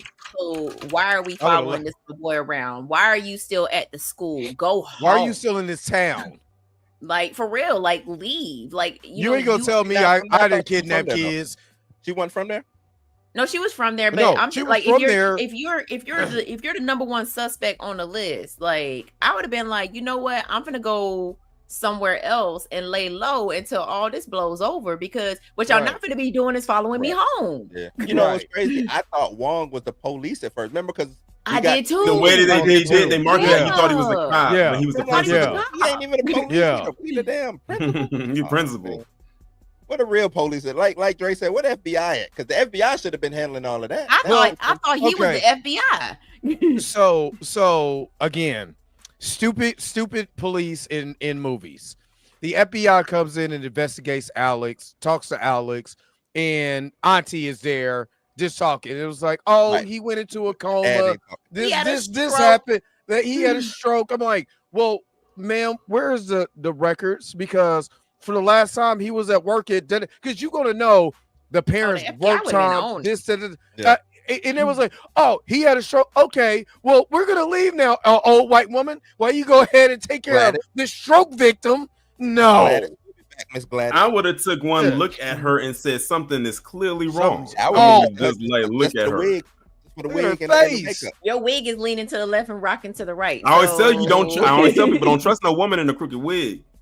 That's one of my mottos. Don't trust no woman in a crooked wig. Yeah, it's the story that the story that she told. That's why I start knocking some of the points down, because I'm not gonna lie. Soon as it get like my other favorite character was the story. It was the story of the crackhead and the cop. Their story was good, and it had me interested. But I had to knock it down because there's still cops doing dumb cop things in movies, which they would not do in real life. So I'm sitting there like, you got the police coming in here. I mean, the FBI is investigating this case, and you're really trying to tell me that they're going to sit there and be like, I'm going to believe her. Out of your parents, where's your parents? Where's your mom and your dad at? Yeah. So your mom is out here now? Oh, we at least I'm gonna look into this. I'm looking into this. You know, so no. Yeah, where's your mom at? You know what I'm saying? Exactly. Because her job said that the last time she clocked in was on Thursday. Right. Exactly. So no self-awareness. Like I said, no self-awareness. Yeah. No. That's why, like, when people are hyping this movie up, they're like, "Oh, it's a perfect movie." I was like, What version of Weapons did you watch? It's a fun movie. Right. It's fun. It's fun. Now, once it gets past Justine, I started really enjoying myself. When it's just Justine, I'm like, oh my God, can we hurry up? I can like tell, she's I can pissing tell me off. I can tell the kids that worked on this movie had a good time. I mean, man. imagine. Imagine And coming to set and they say we want you to run out with your hands like this and just run, run from here to there. Nah, not even that. It's the fact that I get to run through a window. Through a window. You mean I get to jump through a window? Oh man, like a superhero. Let's just talk about that ending and how crazy. Oh my God, crazy! You guys are having a good time. That ending was. I mean, the fact of the matter is, the only person I think who was going through trauma that entire time was Alex, because he was being chased after his parents, and he had to be running from room to room. I mean, he's in his bedroom, then he's in his bathroom, then he's running out, and then he's in the aunt's room. And then that's when his self-awareness kicked in. I mean, imagine he's being chased after his parents while gathering that stuff in order to break this spell. And he's going and he's locking himself in the other bathroom. At this point, he has nowhere to go. So he turns on the faucet in the sink to make the water in the bowl of water. Made a bowl of water. Smart. He wraps her hair. This is where I'm talking about. This is why I liked his character. He grabbed her wig and grabbed a strand of her hair out of the wig and wrapped it around, put it in the water. That one strand of blonde. That one strand of hair, and snapped that thing, and it was like, oh! And it was like, all you heard was coming up. Oh my God! Kids barreled through that door. She's like, ah! You know that. Hey, it looked like Felon Bueller's Day Off. I was gonna say, kid running in house play. I mean, in house party. Yeah. Hey, them kids was jumping through the window chasing. I was rolling. What was crazy though was that they had no awareness of their body even chasing after. They just knew to go after her at all means. So they are running through the neighbors' houses. I mean, running through the homes. I mean, running through people's tables, jumping over the door and knocking the door down and getting up and still running. With the one girl, when Gladys went out the door, she looked at the door and then looked at the window and went through the window. Man, it was awesome. When they did the side camera view and all you saw was and the kids. Hey, we was in that movie theater. That movie theater, that part was so funny. I'm telling you, movie theater was rolling. I'm gonna tell people from now on, just watch Weapons. It's a slow burn, but the ending is a huge payoff because it is. That's what I told everybody. And I think the director intentionally did that because he knew that this movie was going to be a slow burn. So he says, "How can I pay this off to the audience who had to stick through all of this?" Oh, I know. Let's make this ending not only brutal, because it did end brutal. I mean, they tore her apart and they ripped her face, apart. all that. Like, because that was the only way to break the spell. They had to kill her. But they said, let me make it funny at the same time. Like, let the people laugh at this. And he pulled it off. Like, I give him kudos for that ending. Y'all heard me? Is he the white Jordan Peele? He's what? The white Jordan Peele. No. I was wondering what you were saying. I thought you said he's the white Little Bill. No. Wait, I thought you said. Y'all joking, but he getting ready to touch Resident Evil. Yep. And is it either DC I would or see him in Resident. Okay, based on his style. Because so he's not a video game. Never mind. No, he's not. Well, I mean, the original Resident Evil movies didn't stick to the video game. But and that was the whole thing that he was like, I'm not sticking, because he's like, people have played the game, they already know these characters, so why would I do that? People who have not played the game? They don't know these characters. And then Resident Evil did kind of the sequels of Resident Evil did kind of introduce the video game characters, to us. But yeah. He's definitely getting ready to do Resident Evil. So and the thing is, I never really played like the Resident Evil games, but I know they definitely have a cult following, and I noticed that a lot of the Resident Evil games are typically good. So Dre, you play the Resident Evil games. I played Resident Evil 1 on PlayStation. That's what we used to. That's how long that. That's not how long. Yeah, I would turn all the lights off and all of that, and it was one of the. Now that what gave you a jump scare because you're playing it, and you're trying to navigate the character, and the character's moving. You know, listen, I'm gonna be honest with you. The closest I ever came to playing anything Resident Evil like was when I used to go to the arcade back in the day, and they had House of the Dead. You know, House of the Dead. It is the House of the nowhere Dead with close. The gun controller. House of the Dead is fun. And Resident Evil is the original Resident Evil was. It's an RPG game that's also a puzzle game that you shoot zombies at. So you got to do all these different puzzles while things is coming at you. You know what I mean? And you got to shoot them and then get back to it. When you got Jill Valentine and I can't think of the original cop's name. Not Claire. Not the original cop's name. Oh my god. Yeah, because it's Jill Valentine in the other cop's name in the very first game. And then it kind of expands on further with different stories and stuff like that. But yeah. I mean, as long as it's you got the virus and you at least got the characters, you can tell the original story on that as long as you keep the essence of the game. You don't have to go straight to the video game. And that's why the first Resident Evil movie worked, is because they kept the aesthetic of Raccoon City and that there's a virus and the Umbrella Company is in charge of this virus, but they went a little bit deeper. Character. Yeah, they didn't have any of the main characters from the video game. We got Alice instead. And which was a made up character for the movie. She's also the director's wife. The director's wife. Yeah. So we got Alice and when I saw her when I first saw the first Resident Evil movie and I saw who was playing Alice, all I could say was Lilu Dallas Multipass. I don't care what nobody says. I love The Fifth Element. That's one of my favorite movies. That's a classic. That is a classic. Aisha said he would body Nightmare on Elm Street, and I agree. The reason why I agree because I think he would keep, for one, he comes from a comedy background. Yeah. So to have Freddy, I think he would actually have a Freddy Krueger that, for one, looks like Freddy Krueger, sticks to the original premise of Nightmare on Elm Street, but give you that comedic element. You cannot tell a Nightmare on Elm Street the way you just did Weapons. I'm going to bed. Matter of fact, just catch me at the end, big dog. Because if you got Freddy running through this mug, like and the Dream Kids is following him. What you're saying is you want pepperoni face pizza. Freddy. Oh hell yeah! Hell yeah! When I found out that was the inspiration for how he looked, I said it's just amazing when you find out the inspirations. Like for instance, like the Michael Myers mask was a model after William Shatner's face. Mm-hmm. Yeah, so it's just amazing when you find out. Inside out. That's all they spray painted. Oh, true. Yeah. So I mean, if I look at the way that Nightmare on Elm Street, the way he could bring a comedic element and still kind of keep it horror, I think Aisha's right. I think he would body.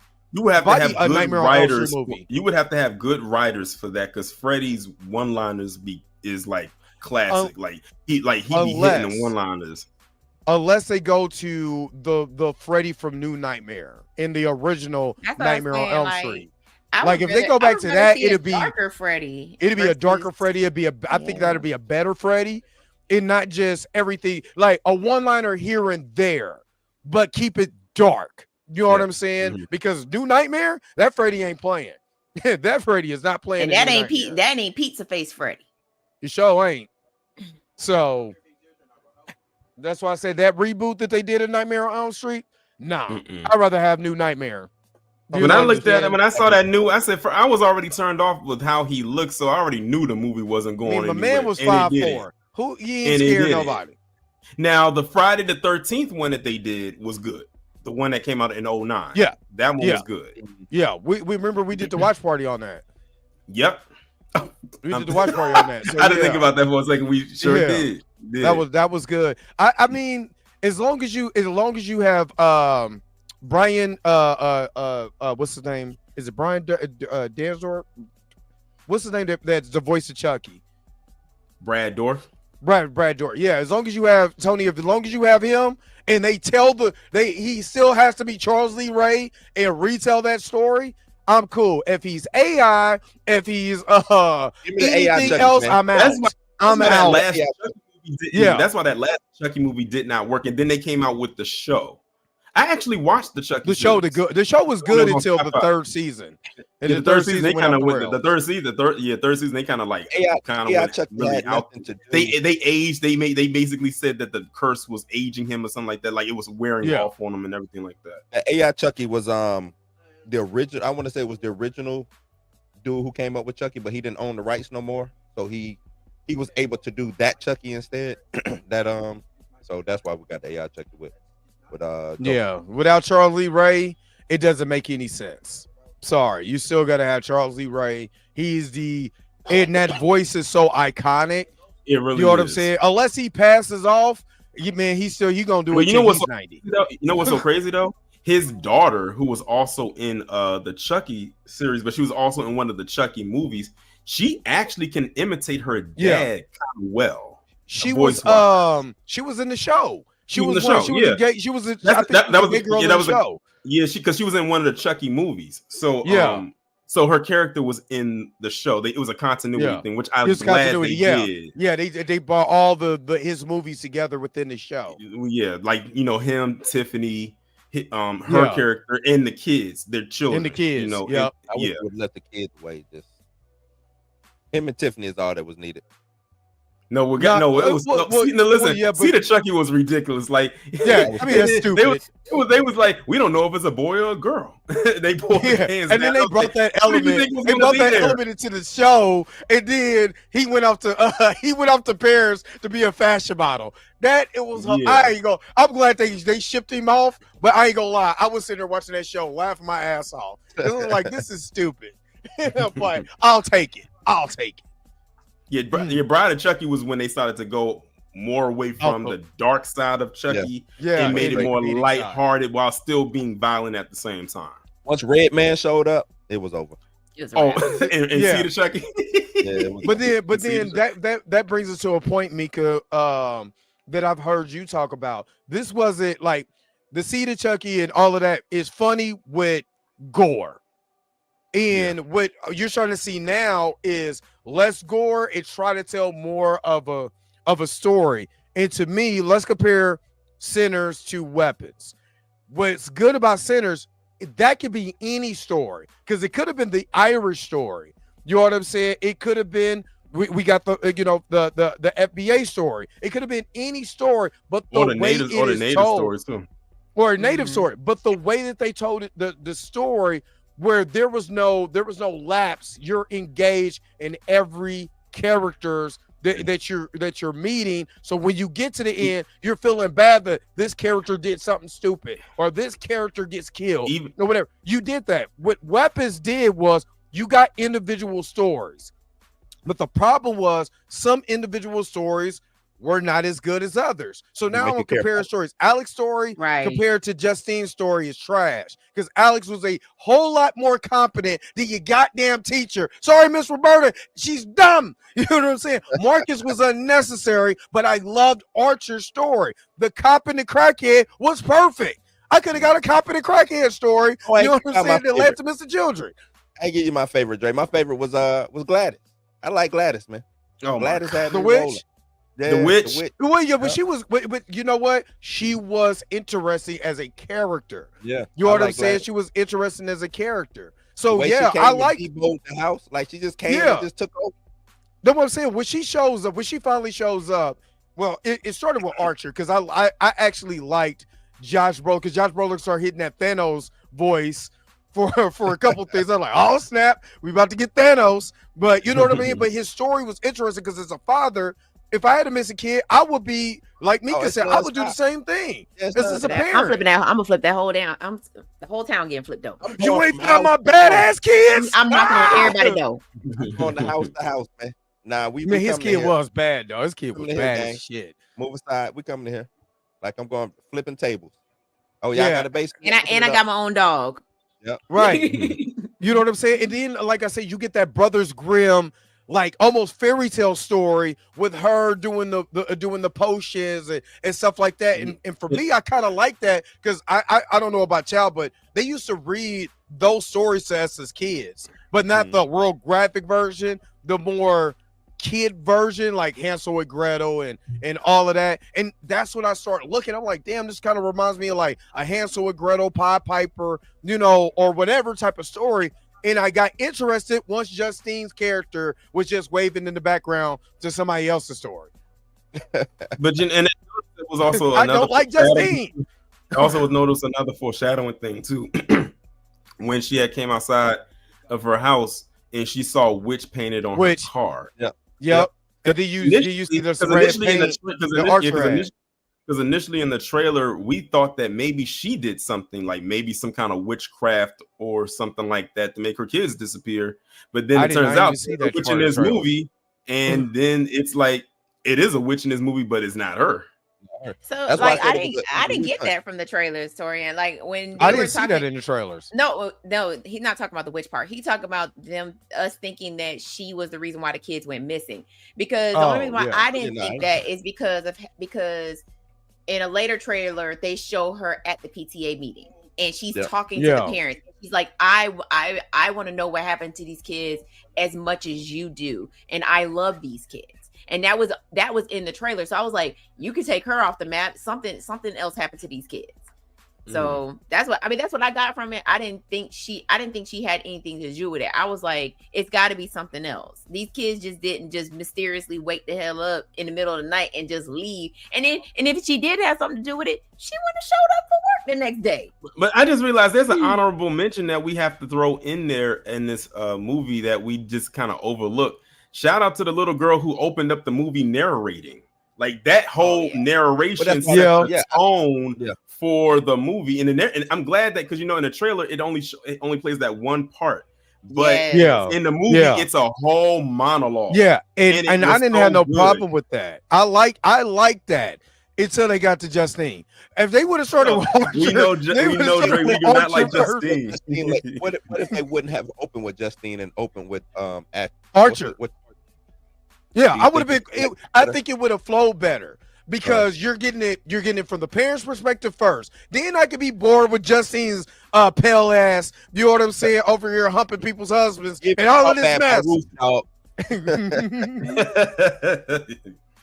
Getting on my my god. You know what I mean? So I think they had to cut some of Justine's. There's just parts of Justine's story that could have been trimmed. That part in the bar, for instance, could have been cut a little bit short. That bar scene with her in the comp meeting up, that was a very long scene. That was a very long scene. Unnecessary. It was a long scene. I thought that scene was gonna mean something. It didn't mean jack. It really didn't mean it. It didn't mean anything. It added no vibe. It added, well, I guess the whole value added to it is that she was trying to get him to drink, and he was like, her not knowing that he was part of Alcoholics Anonymous, right? So she's the real witch, getting people to drink, getting people to fornicate, creeping in people's houses at night.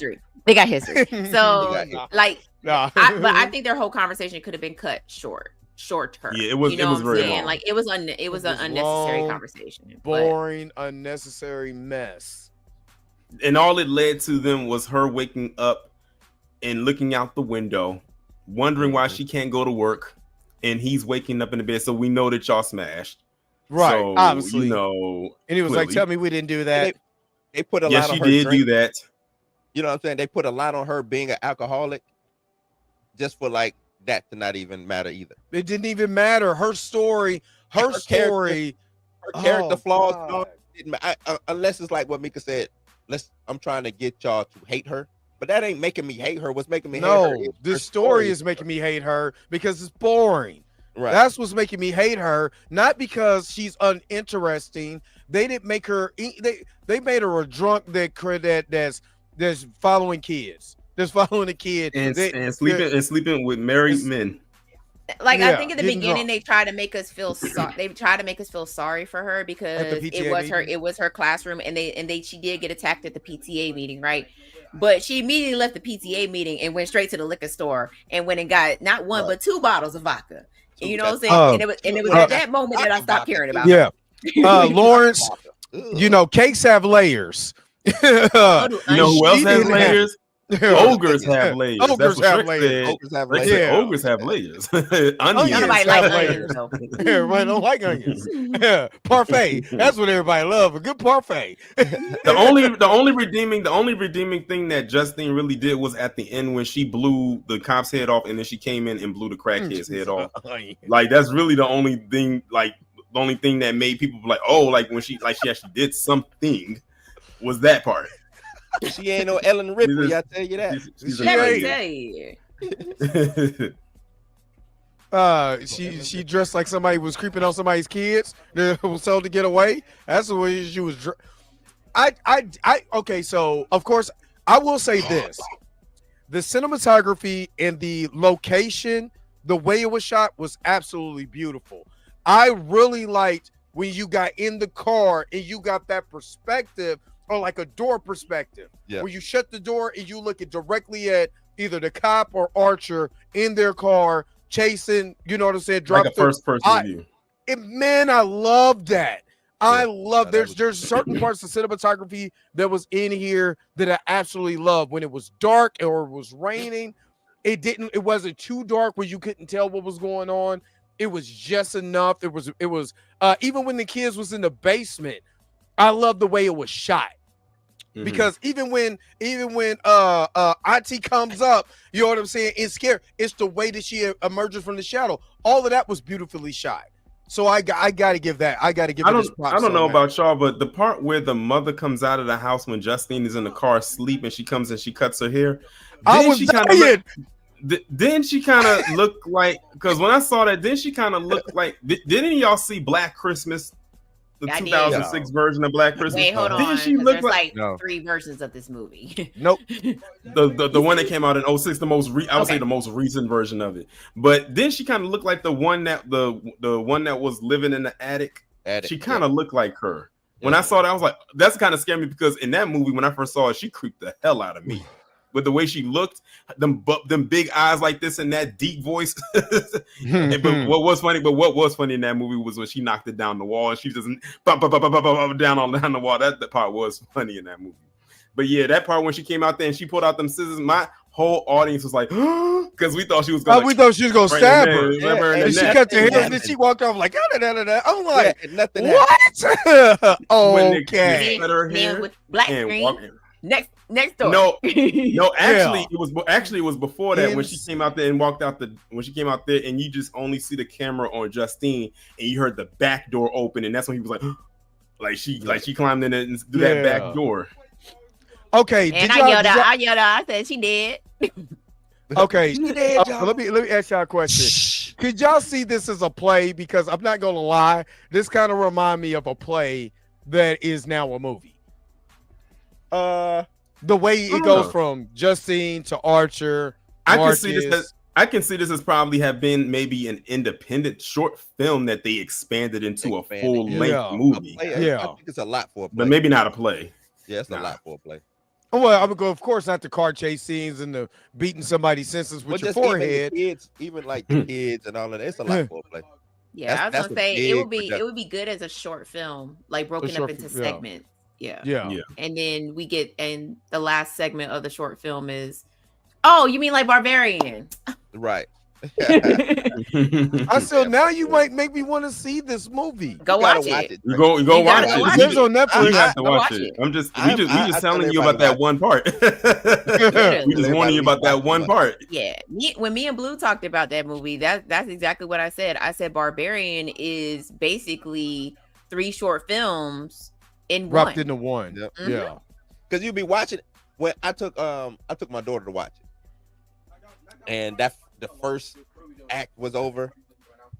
I like, shit, that's the movie over. Movie. I was ready to get up. So let's go. And then it started over. I was like, wait, they starting over? What is going on? Like that movie, it watching it that first time really messed me up. Dre, I actually, you know what's so crazy, Dre? I know you haven't done like the movie watch-alongs in a long time. Because I be sleep. I think you should do that with Barbarian. However, you will have to do that on Zoom because the part I'm talking about in that basement, you will get blocked on Twitch. You have to watch that part on Zoom. It is going to disgust you. It's going to snatch your whole account off Twitch. it's going to like that, but that is part that bad? It's worse. Yeah. Listen, we're not even exaggerating. Why is Aisha telling me to go get milk? I don't drink milk. I drink almond milk. Nah, it's like I don't even want to describe it to you. I just want you to watch it. You don't want to know. You don't want to know. Just watch the movie. Just watch it. Why you gonna pay to watch my reaction? Just watch it. Go watch it. Go watch it. Oh, matter of fact, do it on Zoom so they can watch it. Hey, I did know. Okay, Lawrence. Archer was living vicariously through his son. For one, with the Batman sheets, all the baseball crap or whatever. His son needed his ass whooped, not comfort. he needed a belt. He needed a belt. Did. Oh, Archer! But I did notice and notice too when they was running it and they was going after Gladys. The son was right there in the front. He was the one tearing Gladys apart. The doors. He was tearing Gladys apart. Like he was the most aggressive kid out there. I think he was the one that ripped her face back. The window. He kind of did a barrel roll and when they ripped her face back. I mean, peeled that thing back. I mean, that's crazy. Peeled her muffin cap back. He was an onion too, Dre. But layers. Layers. This is why I relate to Archer so much, because your child goes missing. He slept in his child's bed. Yeah. Because wife was like, I'm going to work. Right. She came in. All right. I'm going to work. He gone. Archer, he gone. I'm going to work. Exactly. And that's a real life situation. That's what sometimes happens. Like one parent doesn't give a damn and the other parent cares a lot. More. You know what I'm saying? They want their child back. It's just the different stages of grief. I don't think she did not care, but it was like, I don't think she was like knew what to do. So it was like, only thing I know to do, I'm going to work. She was like, she walked in there. She's like, I'm going to work. Just going to work. They closed and left. But I liked his character because he was like, he used him because he was wasn't he like an architect or something like that? Yeah, he was an architect. He used his architectural skills to piece this stuff together. But, I mean, he had the map of the neighborhood. But that's what I'm saying. The FBI, who does it for a living. He used. You know what? Now I got to throw him into the favorite character too because of that. Yeah, Archer. I loved Archer. He had the map. He had the ruler, he had the marker, he was drawing the lines out, he was circling things. He was like, okay, it has to be here, it's between here and here. And that should have been the first thing, like the FBI should have did. Yeah, it's like where they run into. They all ran this direction. Because at first I didn't like Archer. And they all ran in they ran in the same direction until they hit that corner. Yeah. And he used his dream to help him figure that out. Well, it was more like a nightmare, but he used it to help him figure out. He went and said, oh, let me remember this. It was like this. It was like this. He kept analyzing the Ring camera footage. He was fast forwarding it, rewinding it. He was way better than the police. He said, see that? Stop right there. He counted the blocks over 1, 2, 3, 4. I was like, okay, you telling me not an FBI agent who's G4 classified couldn't do this? Nah.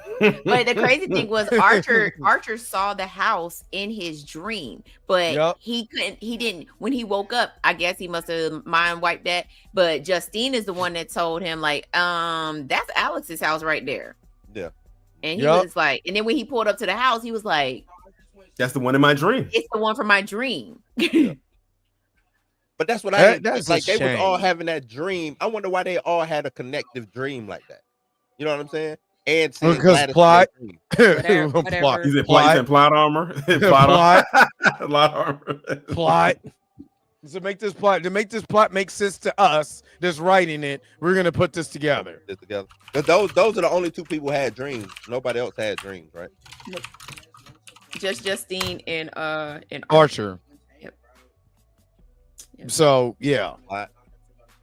Like I said, I liked the movie after Justine. I enjoyed the rest of the movie. After we got past Justine and that 35 minutes of boring ass mess, the movie picked up. That's why I said it's a 6.5 out of 10 for the simple fact is that there is great elements in here of storytelling because I do like the different perspectives coming together. I like that style.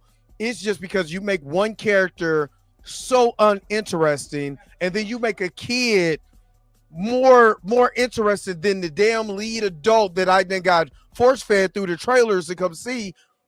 That's bad writing to me. Yeah. That's bad writing. So I don't know if it was intentional that they wanted to make Justine just the most boringest character on the face of the planet, most uninterested, most what are you doing a character. I don't know, but they killed it with Alex. Alex was the redeeming factor, and I was cool. He was high, dog. Remember, Blue, when you asked me if the actress that played in this movie could redeem herself from Wolfman? No. No. Not at all, buddy. No. She didn't pull it off. I forgot I asked that. She was terrible in that movie. She was horrible in this movie. I mean, she did better. She did better in Fantastic Four than she did in this movie. Yeah. Well, I was just doing because Wolfman was a horror movie, and this is supposed to I did not have any interest in seeing Wolfman, and still don't. Either. Wolfman ain't as bad as it was alright. It ain't War of the Worlds. Did you see that? Did you see it yet? Did you see it yet, Blue? War of the World. Did you see it, Mika? Yeah, we reviewed it on Popcorn and Beer last night. Oh my God! I didn't. I'm not watching that. I'm not watching Ice Cube sit at the desk for an hour and a half. And Blue, I know I gave it a 0, but this is what I will say about it. It got me in the beginning because I was interested in what he was doing. I was like, okay, bet. Like, this is the secret squirrel stuff that they be talking about, whatever.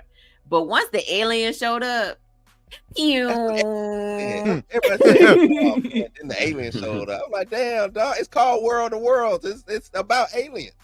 Yeah, I know. It showed up. Everybody but the alien showed up, and I was like, not these PlayStation controller aliens. No, boys. And they say they made it through. That film is old because it was made during the pandemic. It was, and you could tell it was made during the pandemic because there was one part because everybody was recording their parts from their phones. Yeah. So you was either on WhatsApp. He was stuck in the Department of Homeland Security building, stuck. It's actually creative though. It's a creative movie. Right. But everybody was either on WhatsApp or they were calling on Zoom. Zoom, yeah. Think of doing a movie like how we doing it right now. You know what I'm saying? Yeah. Pandemic. They didn't pull it off. That's all. Ain't no government agency using. Well, they weren't no government agency using Zoom at the time. They was using Teams. Just so y'all know. Yeah. What was that? What was that? No, you know what movie that actually did that kind of filming style well, but they was using a combination of a phone and webcam and surveillance. Missing. Yeah, that movie. No, Missing. It was in the same vein as that. Yeah, Missing was so good, but it was missing. So underrated. That was not a gotcha moment. That didn't land like the way you thought it would. I did. But Missing, but Missing was good. If y'all never seen the movie Missing with Storm Reed and Nia Long, y'all need to watch it. That movie had an interesting plot twist that I did not see coming. It was so I was gonna be bad because I thought it was gonna be like one of them Halle Berry movies. Where she always got. I'm glad it wasn't. That's a Halle Berry movie. Halle can't keep no kids, man. She can't keep no kids. Oh, now I know what movie you talking. Now I know what movie you talking about. That one where she was in the woods. Well, you got that one. It's like every movie she do with kids. Halle, just give it up. You're gonna lose them kids, girl. You already losing Isaiah. That's where speaking of losing. That's I'll admit that. Is that why David Justice is coming out talking about she wouldn't have been a good mother? Damn. I didn't see her as a mother or a wife because every movie she plays, she's losing kids. I didn't want no parts of it. Now you got me thinking. Now I'm thinking like you're right. Losing Isaiah, she wasn't a good mother. She was a whole crackhead in that movie. Monsters Ball, she treated her child like crap in that movie. Almost lost. What I'm trying to think. What other what was that movie she worked in the call center? Not calling. I think it was called Calling. No, I don't think it was Calling. I think it's the Caller. Caller. I forgot Caller. what it was. I mean, The she call. ended up helping She save had the the one call. where they kidnapped, I think it was called Kidnap that girl. Kidnap where the they girl. kidnapped the girl in the car or whatever. I mean, at least she was actually to help. Actually, at least she did kind of help save her, but she almost lost at the same time. But I mean, yeah, Holly. And then the movie I was talking about with the kids attached to the rope. Yep. That was the last one. She did a TV show where she went to space and had a kid, and they took the kid from her. That was actually a dope series, but yeah, like she can't keep no kids. I remember when she was in the Flintstones. Yeah. Yeah. She almost lost Bam Bam and Pebbles. Not just playing. I was about to say, I was like, you must be watching the director's cut because they had no interaction in that movie. No, I'll play it. But nah, so yeah. I wasn't interested in War of the Worlds after I seen Jeremy John's commentary on it. I was like, oh, I'm out. I'm most definitely out. I didn't even know that movie. I don't know anybody who watched that movie who said it was good. Everybody who I saw either react to it tomato or review it said it was bad. So I think that's gonna go down as the worst movie of the year. Yeah. And I don't blame Ice Cube. He was just actually it's not at a 0 on Rotten Tomatoes anymore. It's at 3% on Rotten Tomatoes. That's snap. Somebody like it. They got some points on the board. That was me, I was just waiting for it to drop. Waiting for it to hit. Like when your check hit, waiting for it to hit. Not when my check hit. I'm never gonna lie. Not Wolfman, but I speaking of other movies, I know that they were trying to do a whole universe with it, but I did kind of like The Invisible Man. No, that was good. The one that had Aldous Hodge in it. Yeah, when the one that had Aldous Hodge in it. The monster, the Universal monster movies. Yeah, and the Invisible Man was supposed to like kick that off, and then they followed it up with Wolfman, but it didn't get a lot of reception. But I liked Invisible Man, like surprisingly, because that wasn't on my radar, and I watched it like, oh, this is not bad. Yeah, I didn't watch it in the theaters. I watched it on stream. Same here. Same thing. I was like, damn, this is actually really good. Mm-hmm. But the ending got me though, because I was not expecting her to act. Because the thing is, because really going into this, we're thinking that it's a ghost haunting her. Turns out the whole time it was her husband stalking her. Yeah. Like he used some kind of program to make himself invisible. And he's stalking her. He had a suit. And then she used that. And then she used that technology against him and got him. Yep. I didn't even think it was a ghost. I was like, I was thinking Hollow Man. Yep. Yeah, that's what I was thinking. I was thinking Hollow Man, and I was like, he done. Yeah, Hollow Man was good. He done created something, or somebody done created something, and that's who's stalking her. Because did y'all ever watch the one with Chevy Chase, Invisible Man? With Chevy Chase back in the day? Well, I think that was like early. I remember it, but I didn't watch it. The only thing I'll be watching with Chevy Chase for the most part is anything with the title National Lampoon. By the way, the one critic. What he said? He says, and he's from Entertainment Weekly, by the way. Quote. I quote. Mm-hmm. It's certainly stupid, but it's also a great deal of fun. It's certainly so. It's so bad it's good. Is that what you got, Blue? Basically. It's so bad it's good. Yeah. So bad is good. So bad is good. Is it the Ice Cube faces? Because that's what people were. Yes, it is. Ice Cube, the Ice Cube faces, and the bad Ice Cube acting. Yeah, because he run, man, hit that right, sir. Nope. That's not overly. Yeah, that's not. He was that's like not overly good. big. He was more Ice Cube than he normally is. He was more Ice Cube in this than in Barbershop. He's like, what he say? No, I'm joking. What he say? You got these aliens caught up in this. Yep. Word. This is what he said verbatim. He said the answer is it's certainly stupid, but it's also a great deal of fun. Hold on. War of the Worlds is never boring. It is filled with entertaining lines, and it has a cheese factor that is perfectly self-aware. To wit, Ice Cube shouting, "Move, itch, get out the way." At an alien tendril blocking his path certainly has a spring in its step. This was I gave it what the alien say? No. What is what they say. This was Sharknado. Ah, Mm. yeah, Sharknado. yeah.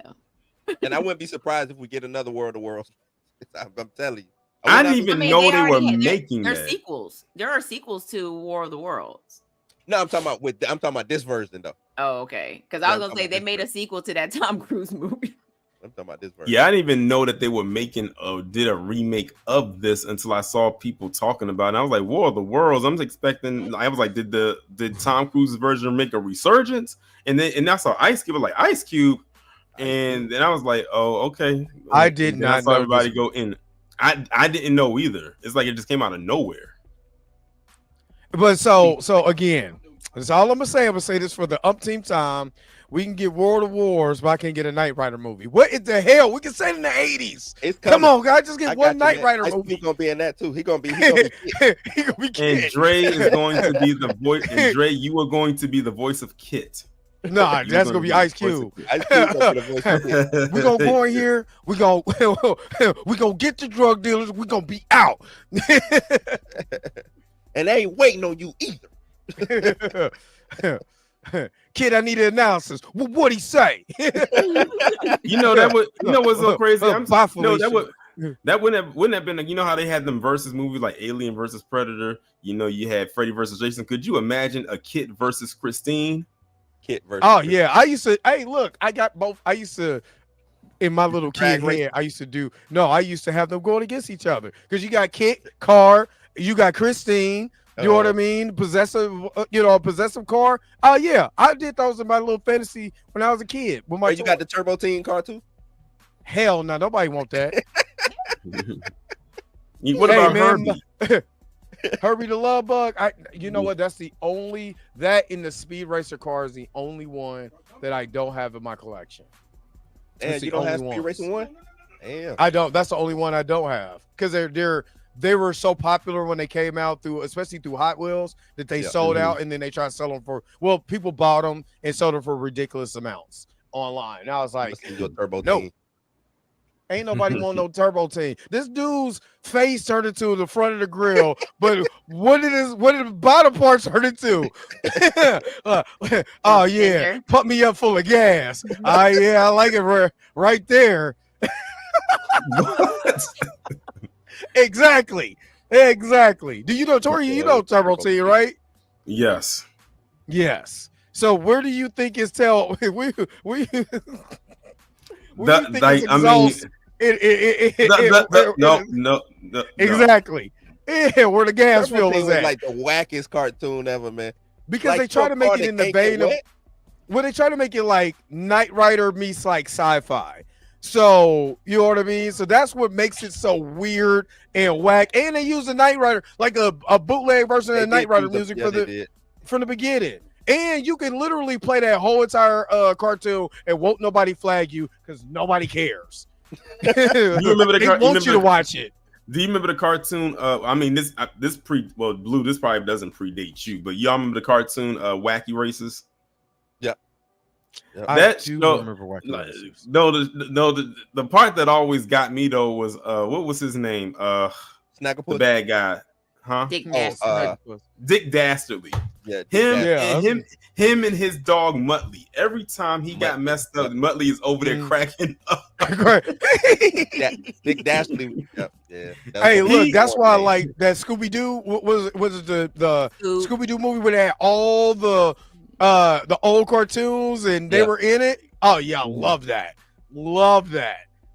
Those man be over there cracking up. Those are those classic cartoons back in the day. Hold up, for the ones that was in the chat that don't know where Turbo Teen is, I'm gonna just give you the intro. All I'm doing is giving you this intro, and you see where his where you fill him up at. Hold up.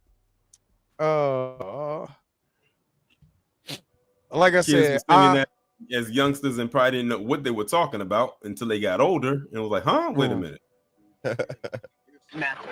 It was a stormy night when a bolt of lightning forced me off the road. My car slipped into a government laboratory where a top-secret experiment was underway. I swerved into the path of Dr. Chase's molecular transfer ray, causing me and my car to become one. Toot it up. The incredible Stupid. Turbo Team.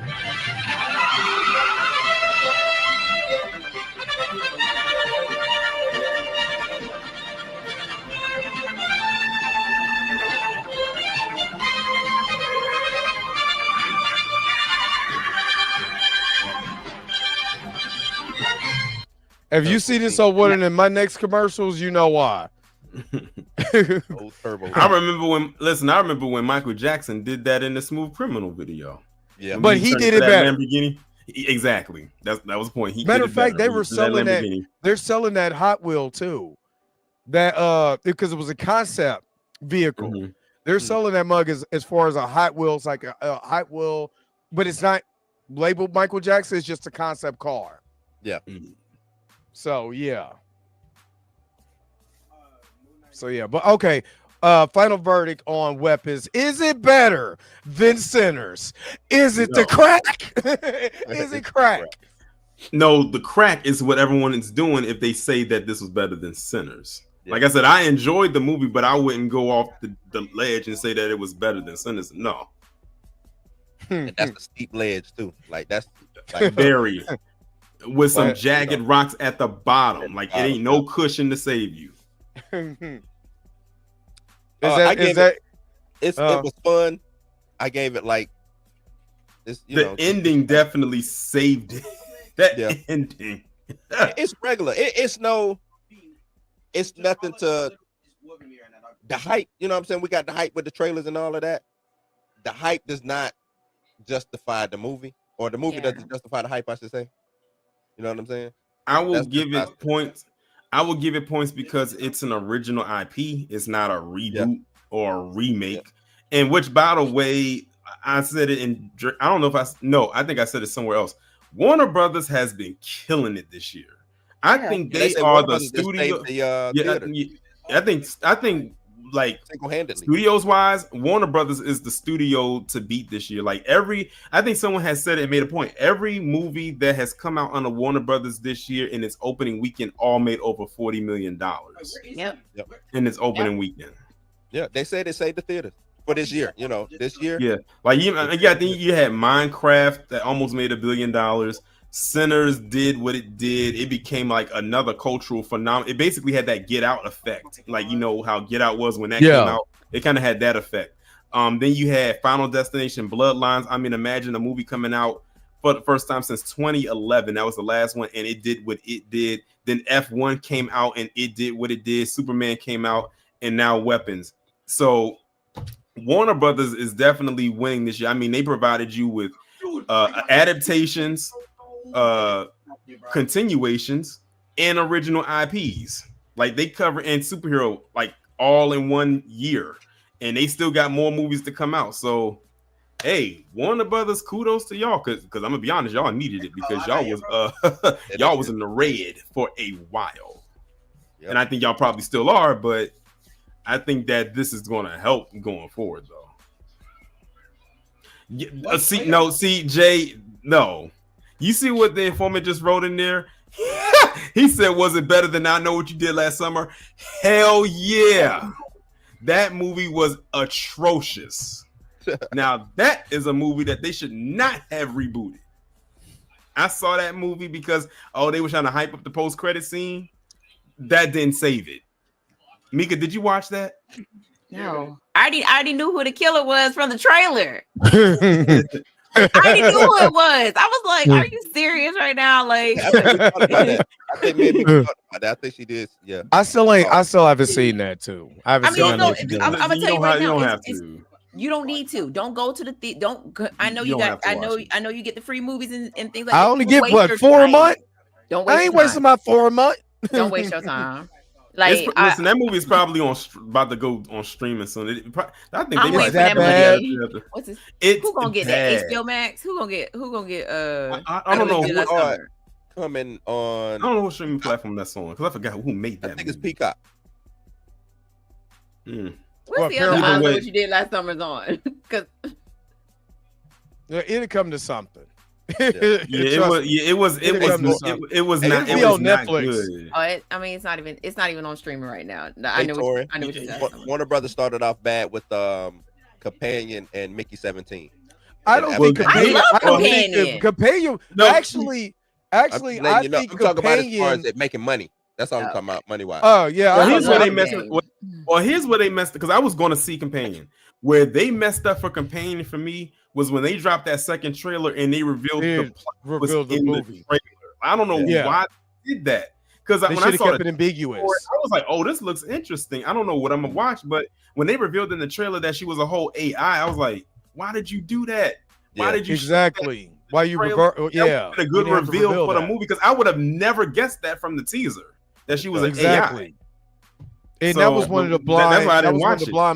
Yeah, that's one of the blind movies I seen on Monday. The AMC, you sign up so you can see the mystery movie. Yeah. You know what I mean? So I seen it and it was more interesting. That movie was more interesting at the beginning than this was at the beginning because I was more kind of invested in the companion story from the beginning. And then, I mean, there's certain things that kind of tailed off at the end, but it was still overall, it wasn't bad at all.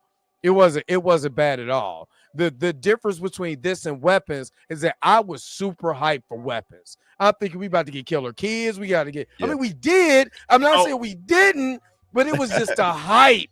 You know what I'm saying? And then when you see the first one of you, like, yeah, you like, damn, dude. And I'll be honest, when the kids took out Gladys at the end, and they had the blood all over them, and they just kind of staring at her, it gave me Children of the Corn vibes. Yeah. Like that literally is the movie that popped up in my head when I saw them just kind of standing there like in a zombie state after they did what they did.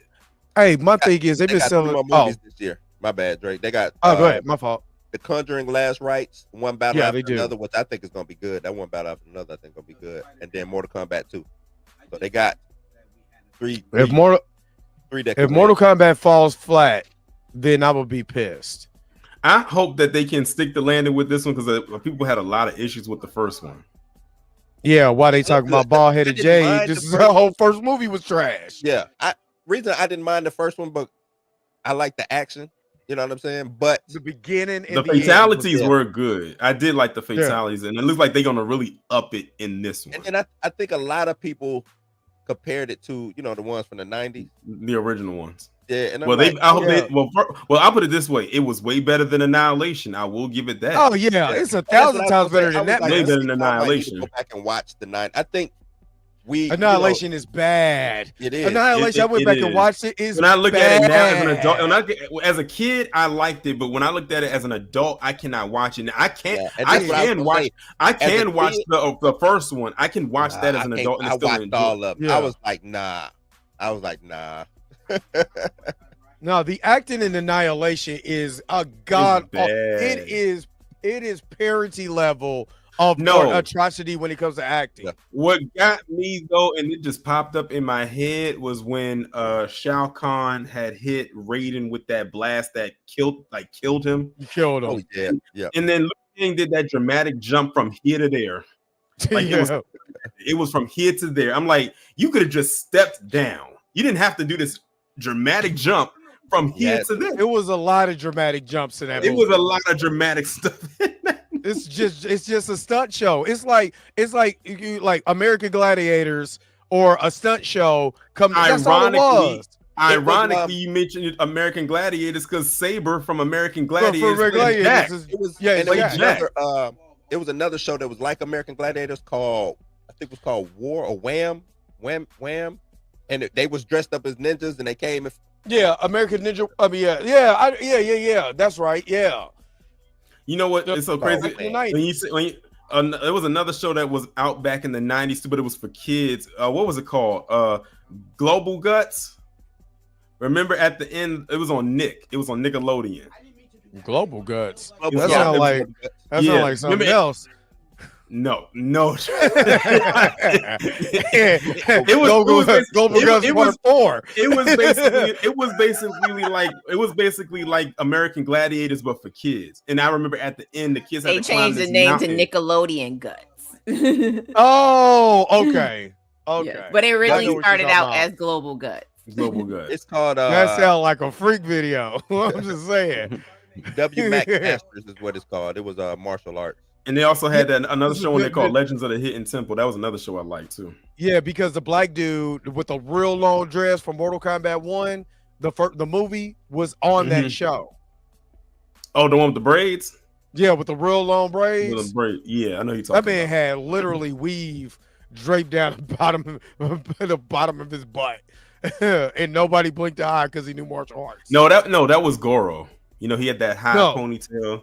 I'm talking about the black dude. The black. I know dude you're talking about, but when you said the one had the weave, no, that was Goro that had the high ponytail. Well, he did it. He had both of them had weave. One had a high ponytail. Listen, I'm the telling other you, one had braids.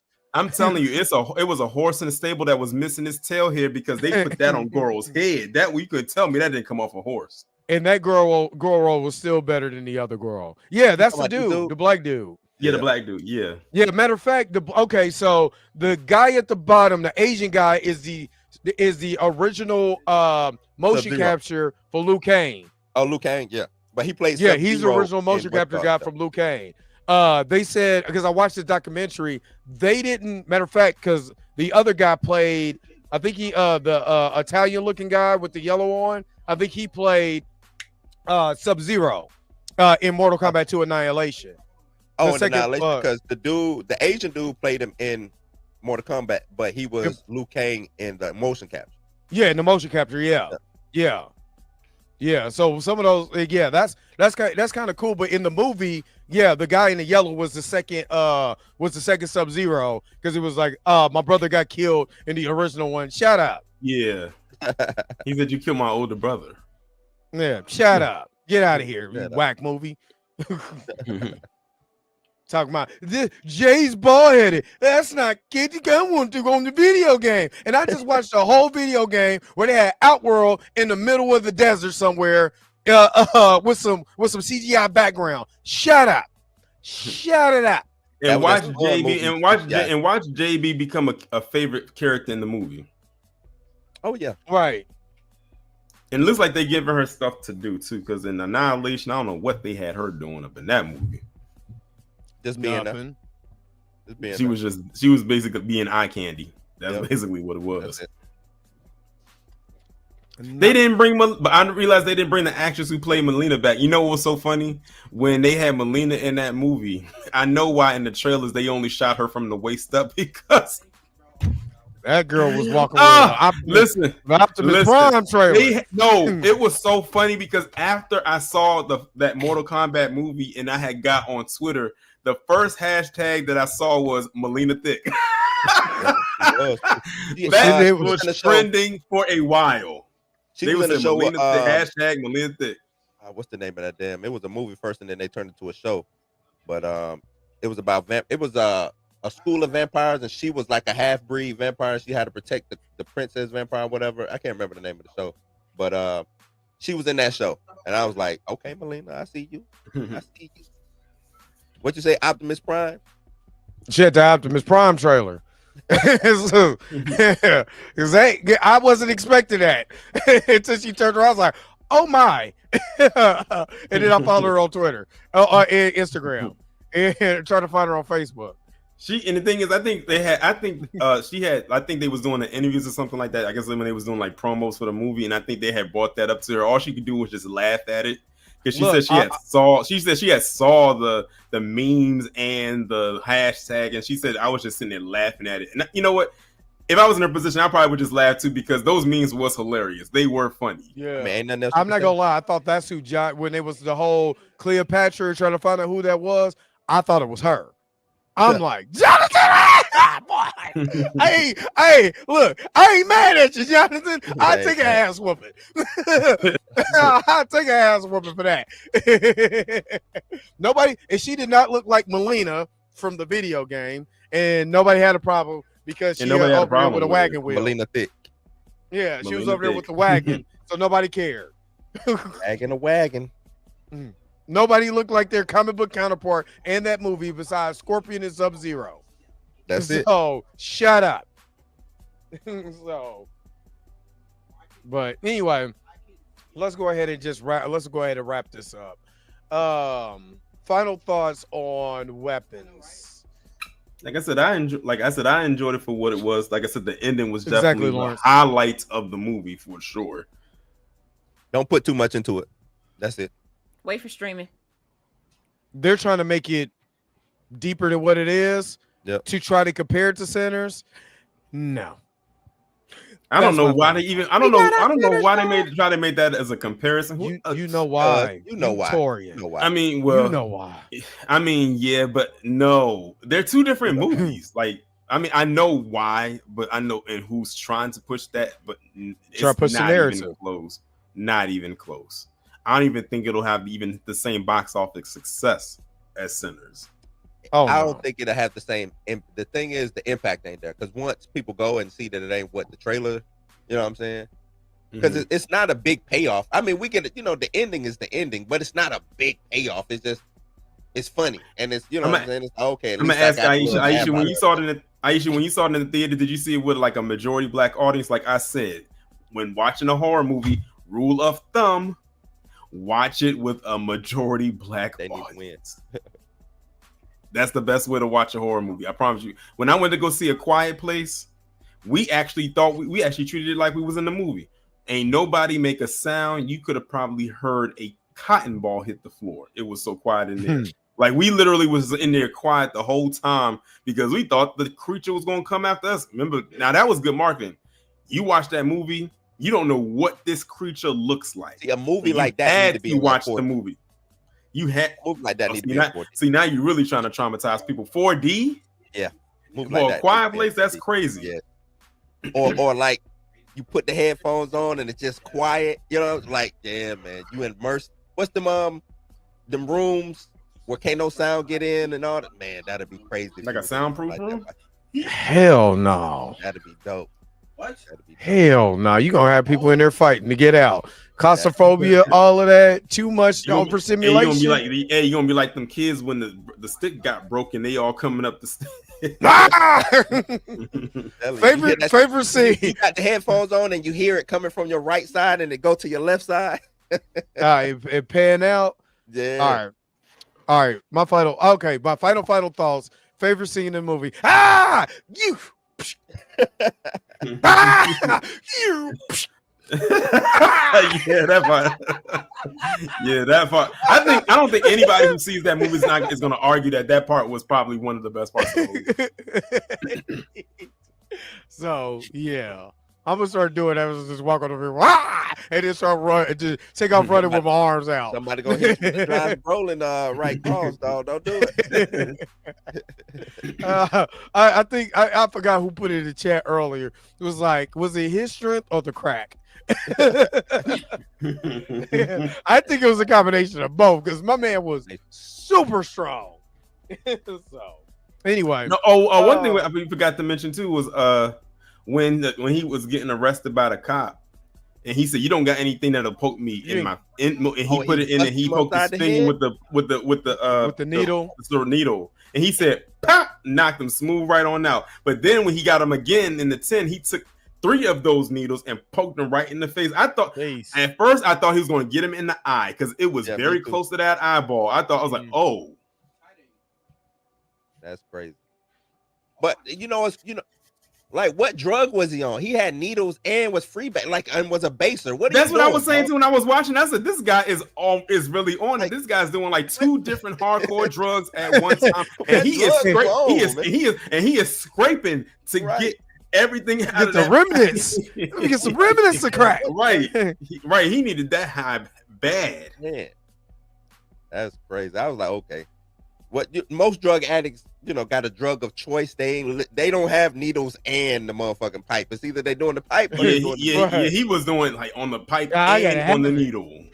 He said, I gotta have whatever you can give me. He got his arm wild. Drug, all of the above. All of the above. Beer in the hand, needle in the arm. I hate you stupid for that.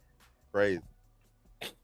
But yeah, so all right, let's get up out of here. Sound like y'all talk about Speedball. That man, you just gotta watch it. You just be like, what drug would you pull out next? But yeah, so what do you guys got going on? Hey, what you got going on, Torian?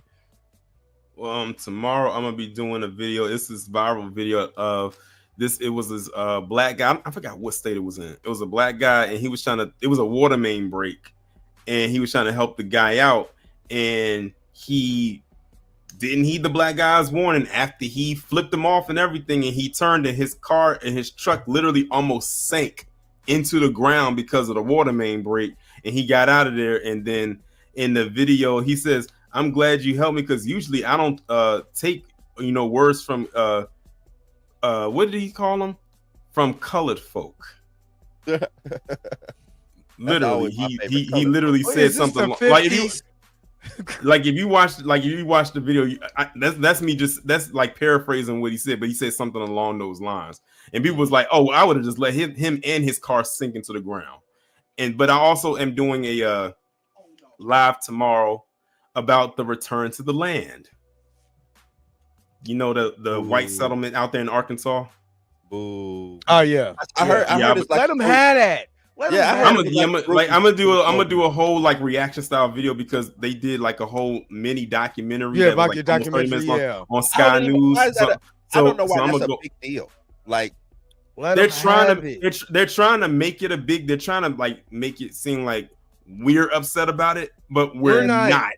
We're really not. We're like, go ahead and have it. Like, go ahead and have it right now. Like, you know what I'm saying? Like, there are plenty of sundown towns that still exist in the U.S. We do not give a good goddamn. Like, why is this which is now people are trying to do that as a challenge, is going to folks sundown towns.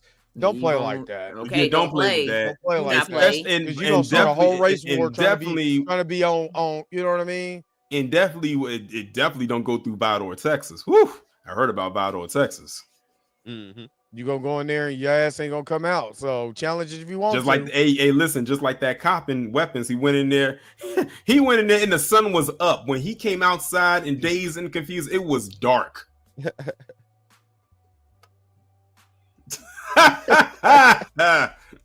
said. It's all, like, put it in reverse, Terry.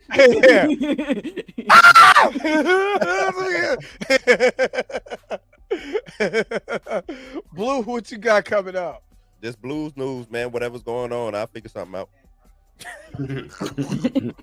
What? I don't know what's going on right now, man. Like, ain't nothing really been hit, so I see what's going on.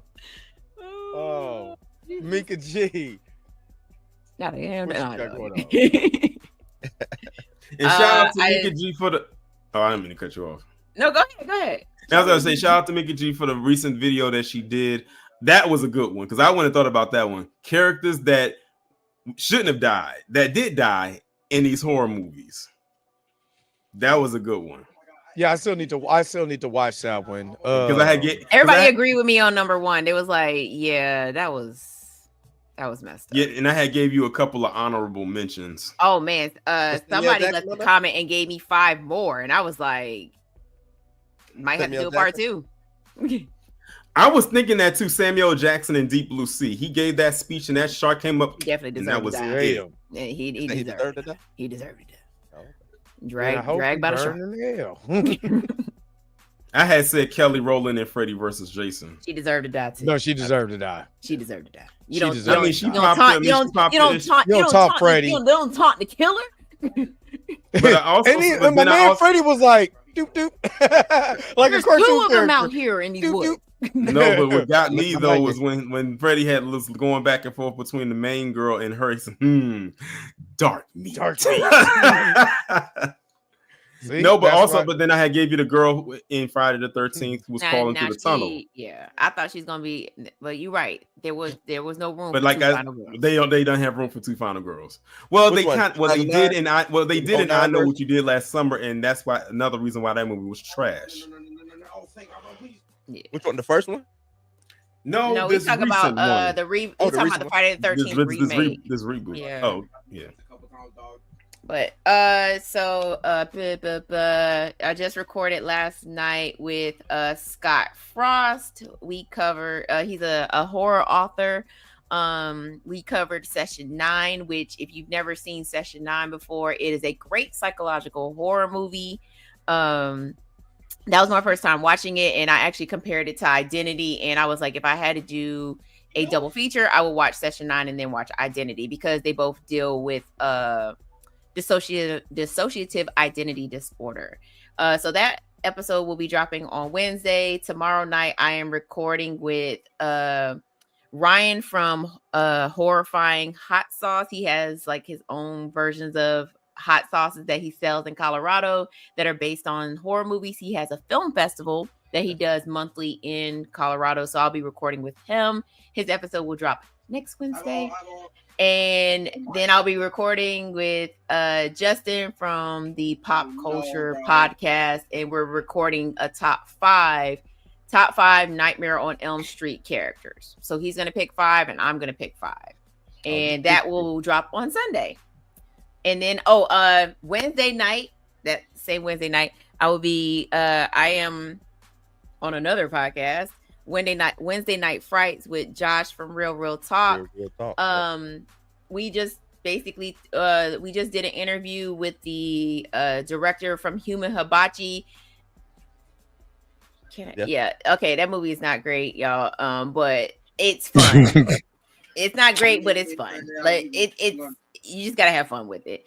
There's also a sequel to it, and also a short video, not short video, a short movie, a short film on YouTube as well too. But we just finished interviewing him, so I don't know what we're talking about this Wednesday, but I'll be on there Wednesday too. And then Tuesday, I'll be on Popcorn in Your Beard talking Swamp Shark. Okay. I want a swamp shark. And then I'll be recording with Josh again on Saturday. We're doing he's just doing it. He's having me on Real Talk. So yay. That's what's up. Busy. That's what's up. Over there getting that work in. Oh, and Thursday I'll be on Blues House Live. Yeah. I don't know what we talk about, but I'll be there too. It's a 4-day weekend, so I got time. I'll write the script. I'll write the script before you get here. As soon as you get here, script be ready. Just give me a sticky note. At least a quarter of the script will be ready. We'll figure out the end as we go along. We're doing the Marvel style. We're doing the right, Marvel exactly. Oh, also, if y'all are interested, Texas Chainsaw Massacre will be in the movie theaters on Monday, August the 18th. Just want to throw that out there. The original one? The original Texas Chainsaw Massacre. So if you've never seen Texas Chainsaw Massacre, that 77? Yeah. But they digitally remastered it, so it's going to be in 4K, and they're playing in the IMAX. Oh damn! That's what I remember watching now. Aisha, what was that movie theater you showed where it was like the whole building was the movie theater? My friend said that there's that movie theaters in there's a movie theater like that in California where the movie plays on the wall, like. Yeah. I've been to a theater like that. I forgot what movie I saw, and it's playing on the screen and on the wall. Like it's like I don't know how to, and you can see it's almost like whatever was not able to fit on the screen goes out to the wall. Like what she posted, I was like, every movie need to be like that. If every theater just had one theater of that, I'm there every time. Facts. Bro, yeah. That's what's up. That's all I got. Okay. And then tomorrow I will be back with another reaction video. Who grifted? Somebody sent me something where this guy's going super hard at the Birdman, and it was like, you gotta watch it. He got 4 series just going at this dude. I'm like, well, damn. Like after once, okay, but 4, you gotta see what's going on with that. He don't like that. I guess he don't like him for real. So I kind of want to see what people, because for some reason, people show up for these Birdman videos and they be in the comment section going ham. So I want to see what this is. No, I want to see what it's talking about. So we're going to do that tomorrow. So, and then the one that Toria sent me, I'm doing that on Friday because that's going to be, since I didn't do Death Battle Friday because I had to take my kid to Wisconsin, his eye appointment. I'm gonna just scrap that, and we're gonna do the reaction video. We're gonna start the Dre Mac Reacts smoke session on Friday with the video that you sent me. So let's see what people thoughts are. You want to? You have Dre. You haven't watched the video yet, have you? I'm not watching. I watch that when I see it. When I don't watch anything prior to. Because let me tell you this. Now that video right there has an interesting plot twist. I normally watch when anybody y'all send me stuff.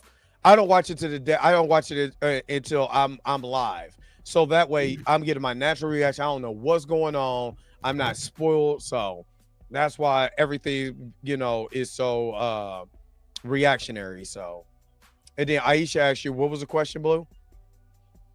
And then Tori was like, Batman. I see that.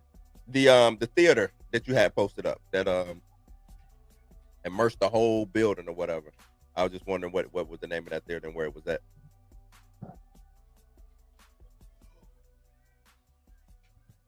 Did Torian just step out? The Chasm in Dallas, Texas. Okay. Chasm. Ah, man. Dallas ain't that far from here. It's an 8-hour drive. Y'all ever been to the Alamo Draft House? Yep. That's where I won my tickets. Yep. That's where I saw Creed 3. Yeah, Alamo Draft House is dope. We had one there. We had in our Power Light district, so yeah. But we are about to wrap this up. So before we wrap it up. I sent it to you. Oh, okay. So before we wrap this up, score, Blue. What would you rank this score, weapons, out of 10? 4.5 out of 10. All right, Tori. Yeah, 4.5 5. I gave it a 7.5, 8. Mika G. I don't have it out of 10. I did it out of 5. I gave it a 3 out of 5, and only gave it that one extra point because it was an original movie. All right, and I gave it 6.5 out of 10.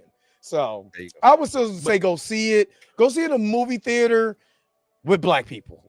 So the average is out to be what? Out of 5, 5.5. I'm telling you, that will get the theatrical experience just alone with this movie is what helped the score for me. Because sometimes the audience is what will do it for you. So go check it out. I still say go check it out. I had a good time. It's not a black movie. I think that's why they say go see it with black people. It's not. That's why I say horror movies with a black audience, no matter what the demographic of the cast is always fun. Do that. So I said one thing. I said one thing I wish I would have did was see. What was that movie that came out a couple years ago? The Blackening. Yeah. I wish I would have saw that in the theaters. I saw that on somewhere. And I could not stop laughing at that movie. You like the like that? They got a 2 coming. They got part 2 coming. I didn't like it. Yeah, the Blackening I actually did like the Blackening. I like that it was original, stuff like that. But I ain't like it. Like to me, it wasn't super high funny to me. But nah, I saw it in the movie theater. Me too. And I was just like. I liked it because it was an original movie, but other than that, I was like, it's cool. Because I think they would, of course, it was the tropes of like how black people would be in a horror movie, especially because black people always get shafted in horror movies over the years. They said, you know what? Let's just get a movie like this and just make fun of it. Like it wasn't one of those movies to take seriously. It definitely wasn't. I like the short film better. I didn't know it was a short film about that. Yeah, I am waiting on him, Aisha. I am super hyped about that too. I'm lowering my expectations from here on out. Well, it is Jordan Peele, so it's not Jordan Peele. It's not Jordan Peele. Produced by Jordan Peele. It's produced by him. But when you look at it, it has that Jordan Peele aesthetic, you know. Yeah. Yeah, so did Candyman. And look what we got. I mean, this movie is about Patrick Mahomes. So I'm interested. I'm really actually more interested in seeing it. I'm more interested in seeing it because I want to see Marlon Wayans' performance. In my opinion, he's the draw for me. Why she only be in it? Why she not even in it that much? Based on the trailer, he's gonna be in it quite a bit. I think he like somebody who dead. I think so too. I think he's somebody. I think he like an angel or a demon or something like Marlon that. Wayans says he wants to try and see if he can get an Oscar nomination. He not gonna get it. Not from no Jordan. Not from this movie. He won't. It's his last name. It's just Justin Tipping is the one who's directing. Yeah. Oh, I mean, we got to just see. I'm interested, and I just want to see what he does. And only thing we do is go forward. Just to let you know, Dre, only 2 films. This being the second one. This is the second film. What was the first film? Kicks, back in 2016. Never heard of it. That animated show. I mean, animated. Oh yeah, okay, I do remember that. My kid wanted to see it. Oh, about the shoes. About the shoes, yeah. Yeah. All right, so he has done some TV though. My bad. I just want to see he has done some TV show, but he's in Atlanta. Okay. All right, so we are about to get up out of here. Thank you so very much for tuning in to another episode of the Blerd AF. I am sorry I keep oversleeping. Nobody won't wake me up when I'm feeling good in my naps. So I'm getting old. That means you about to be up for the rest of the night. That Oval team got it. That Oval team.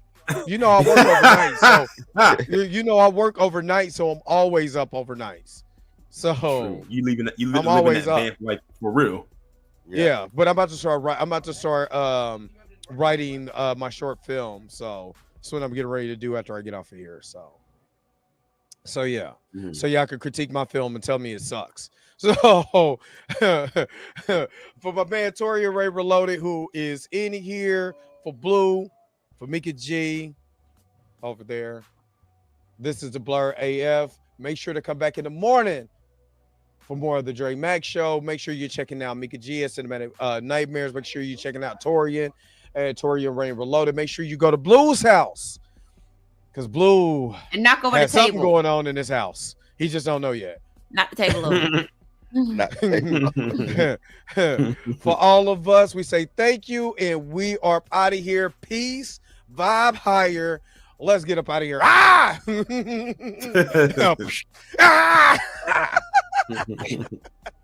Bye, y'all.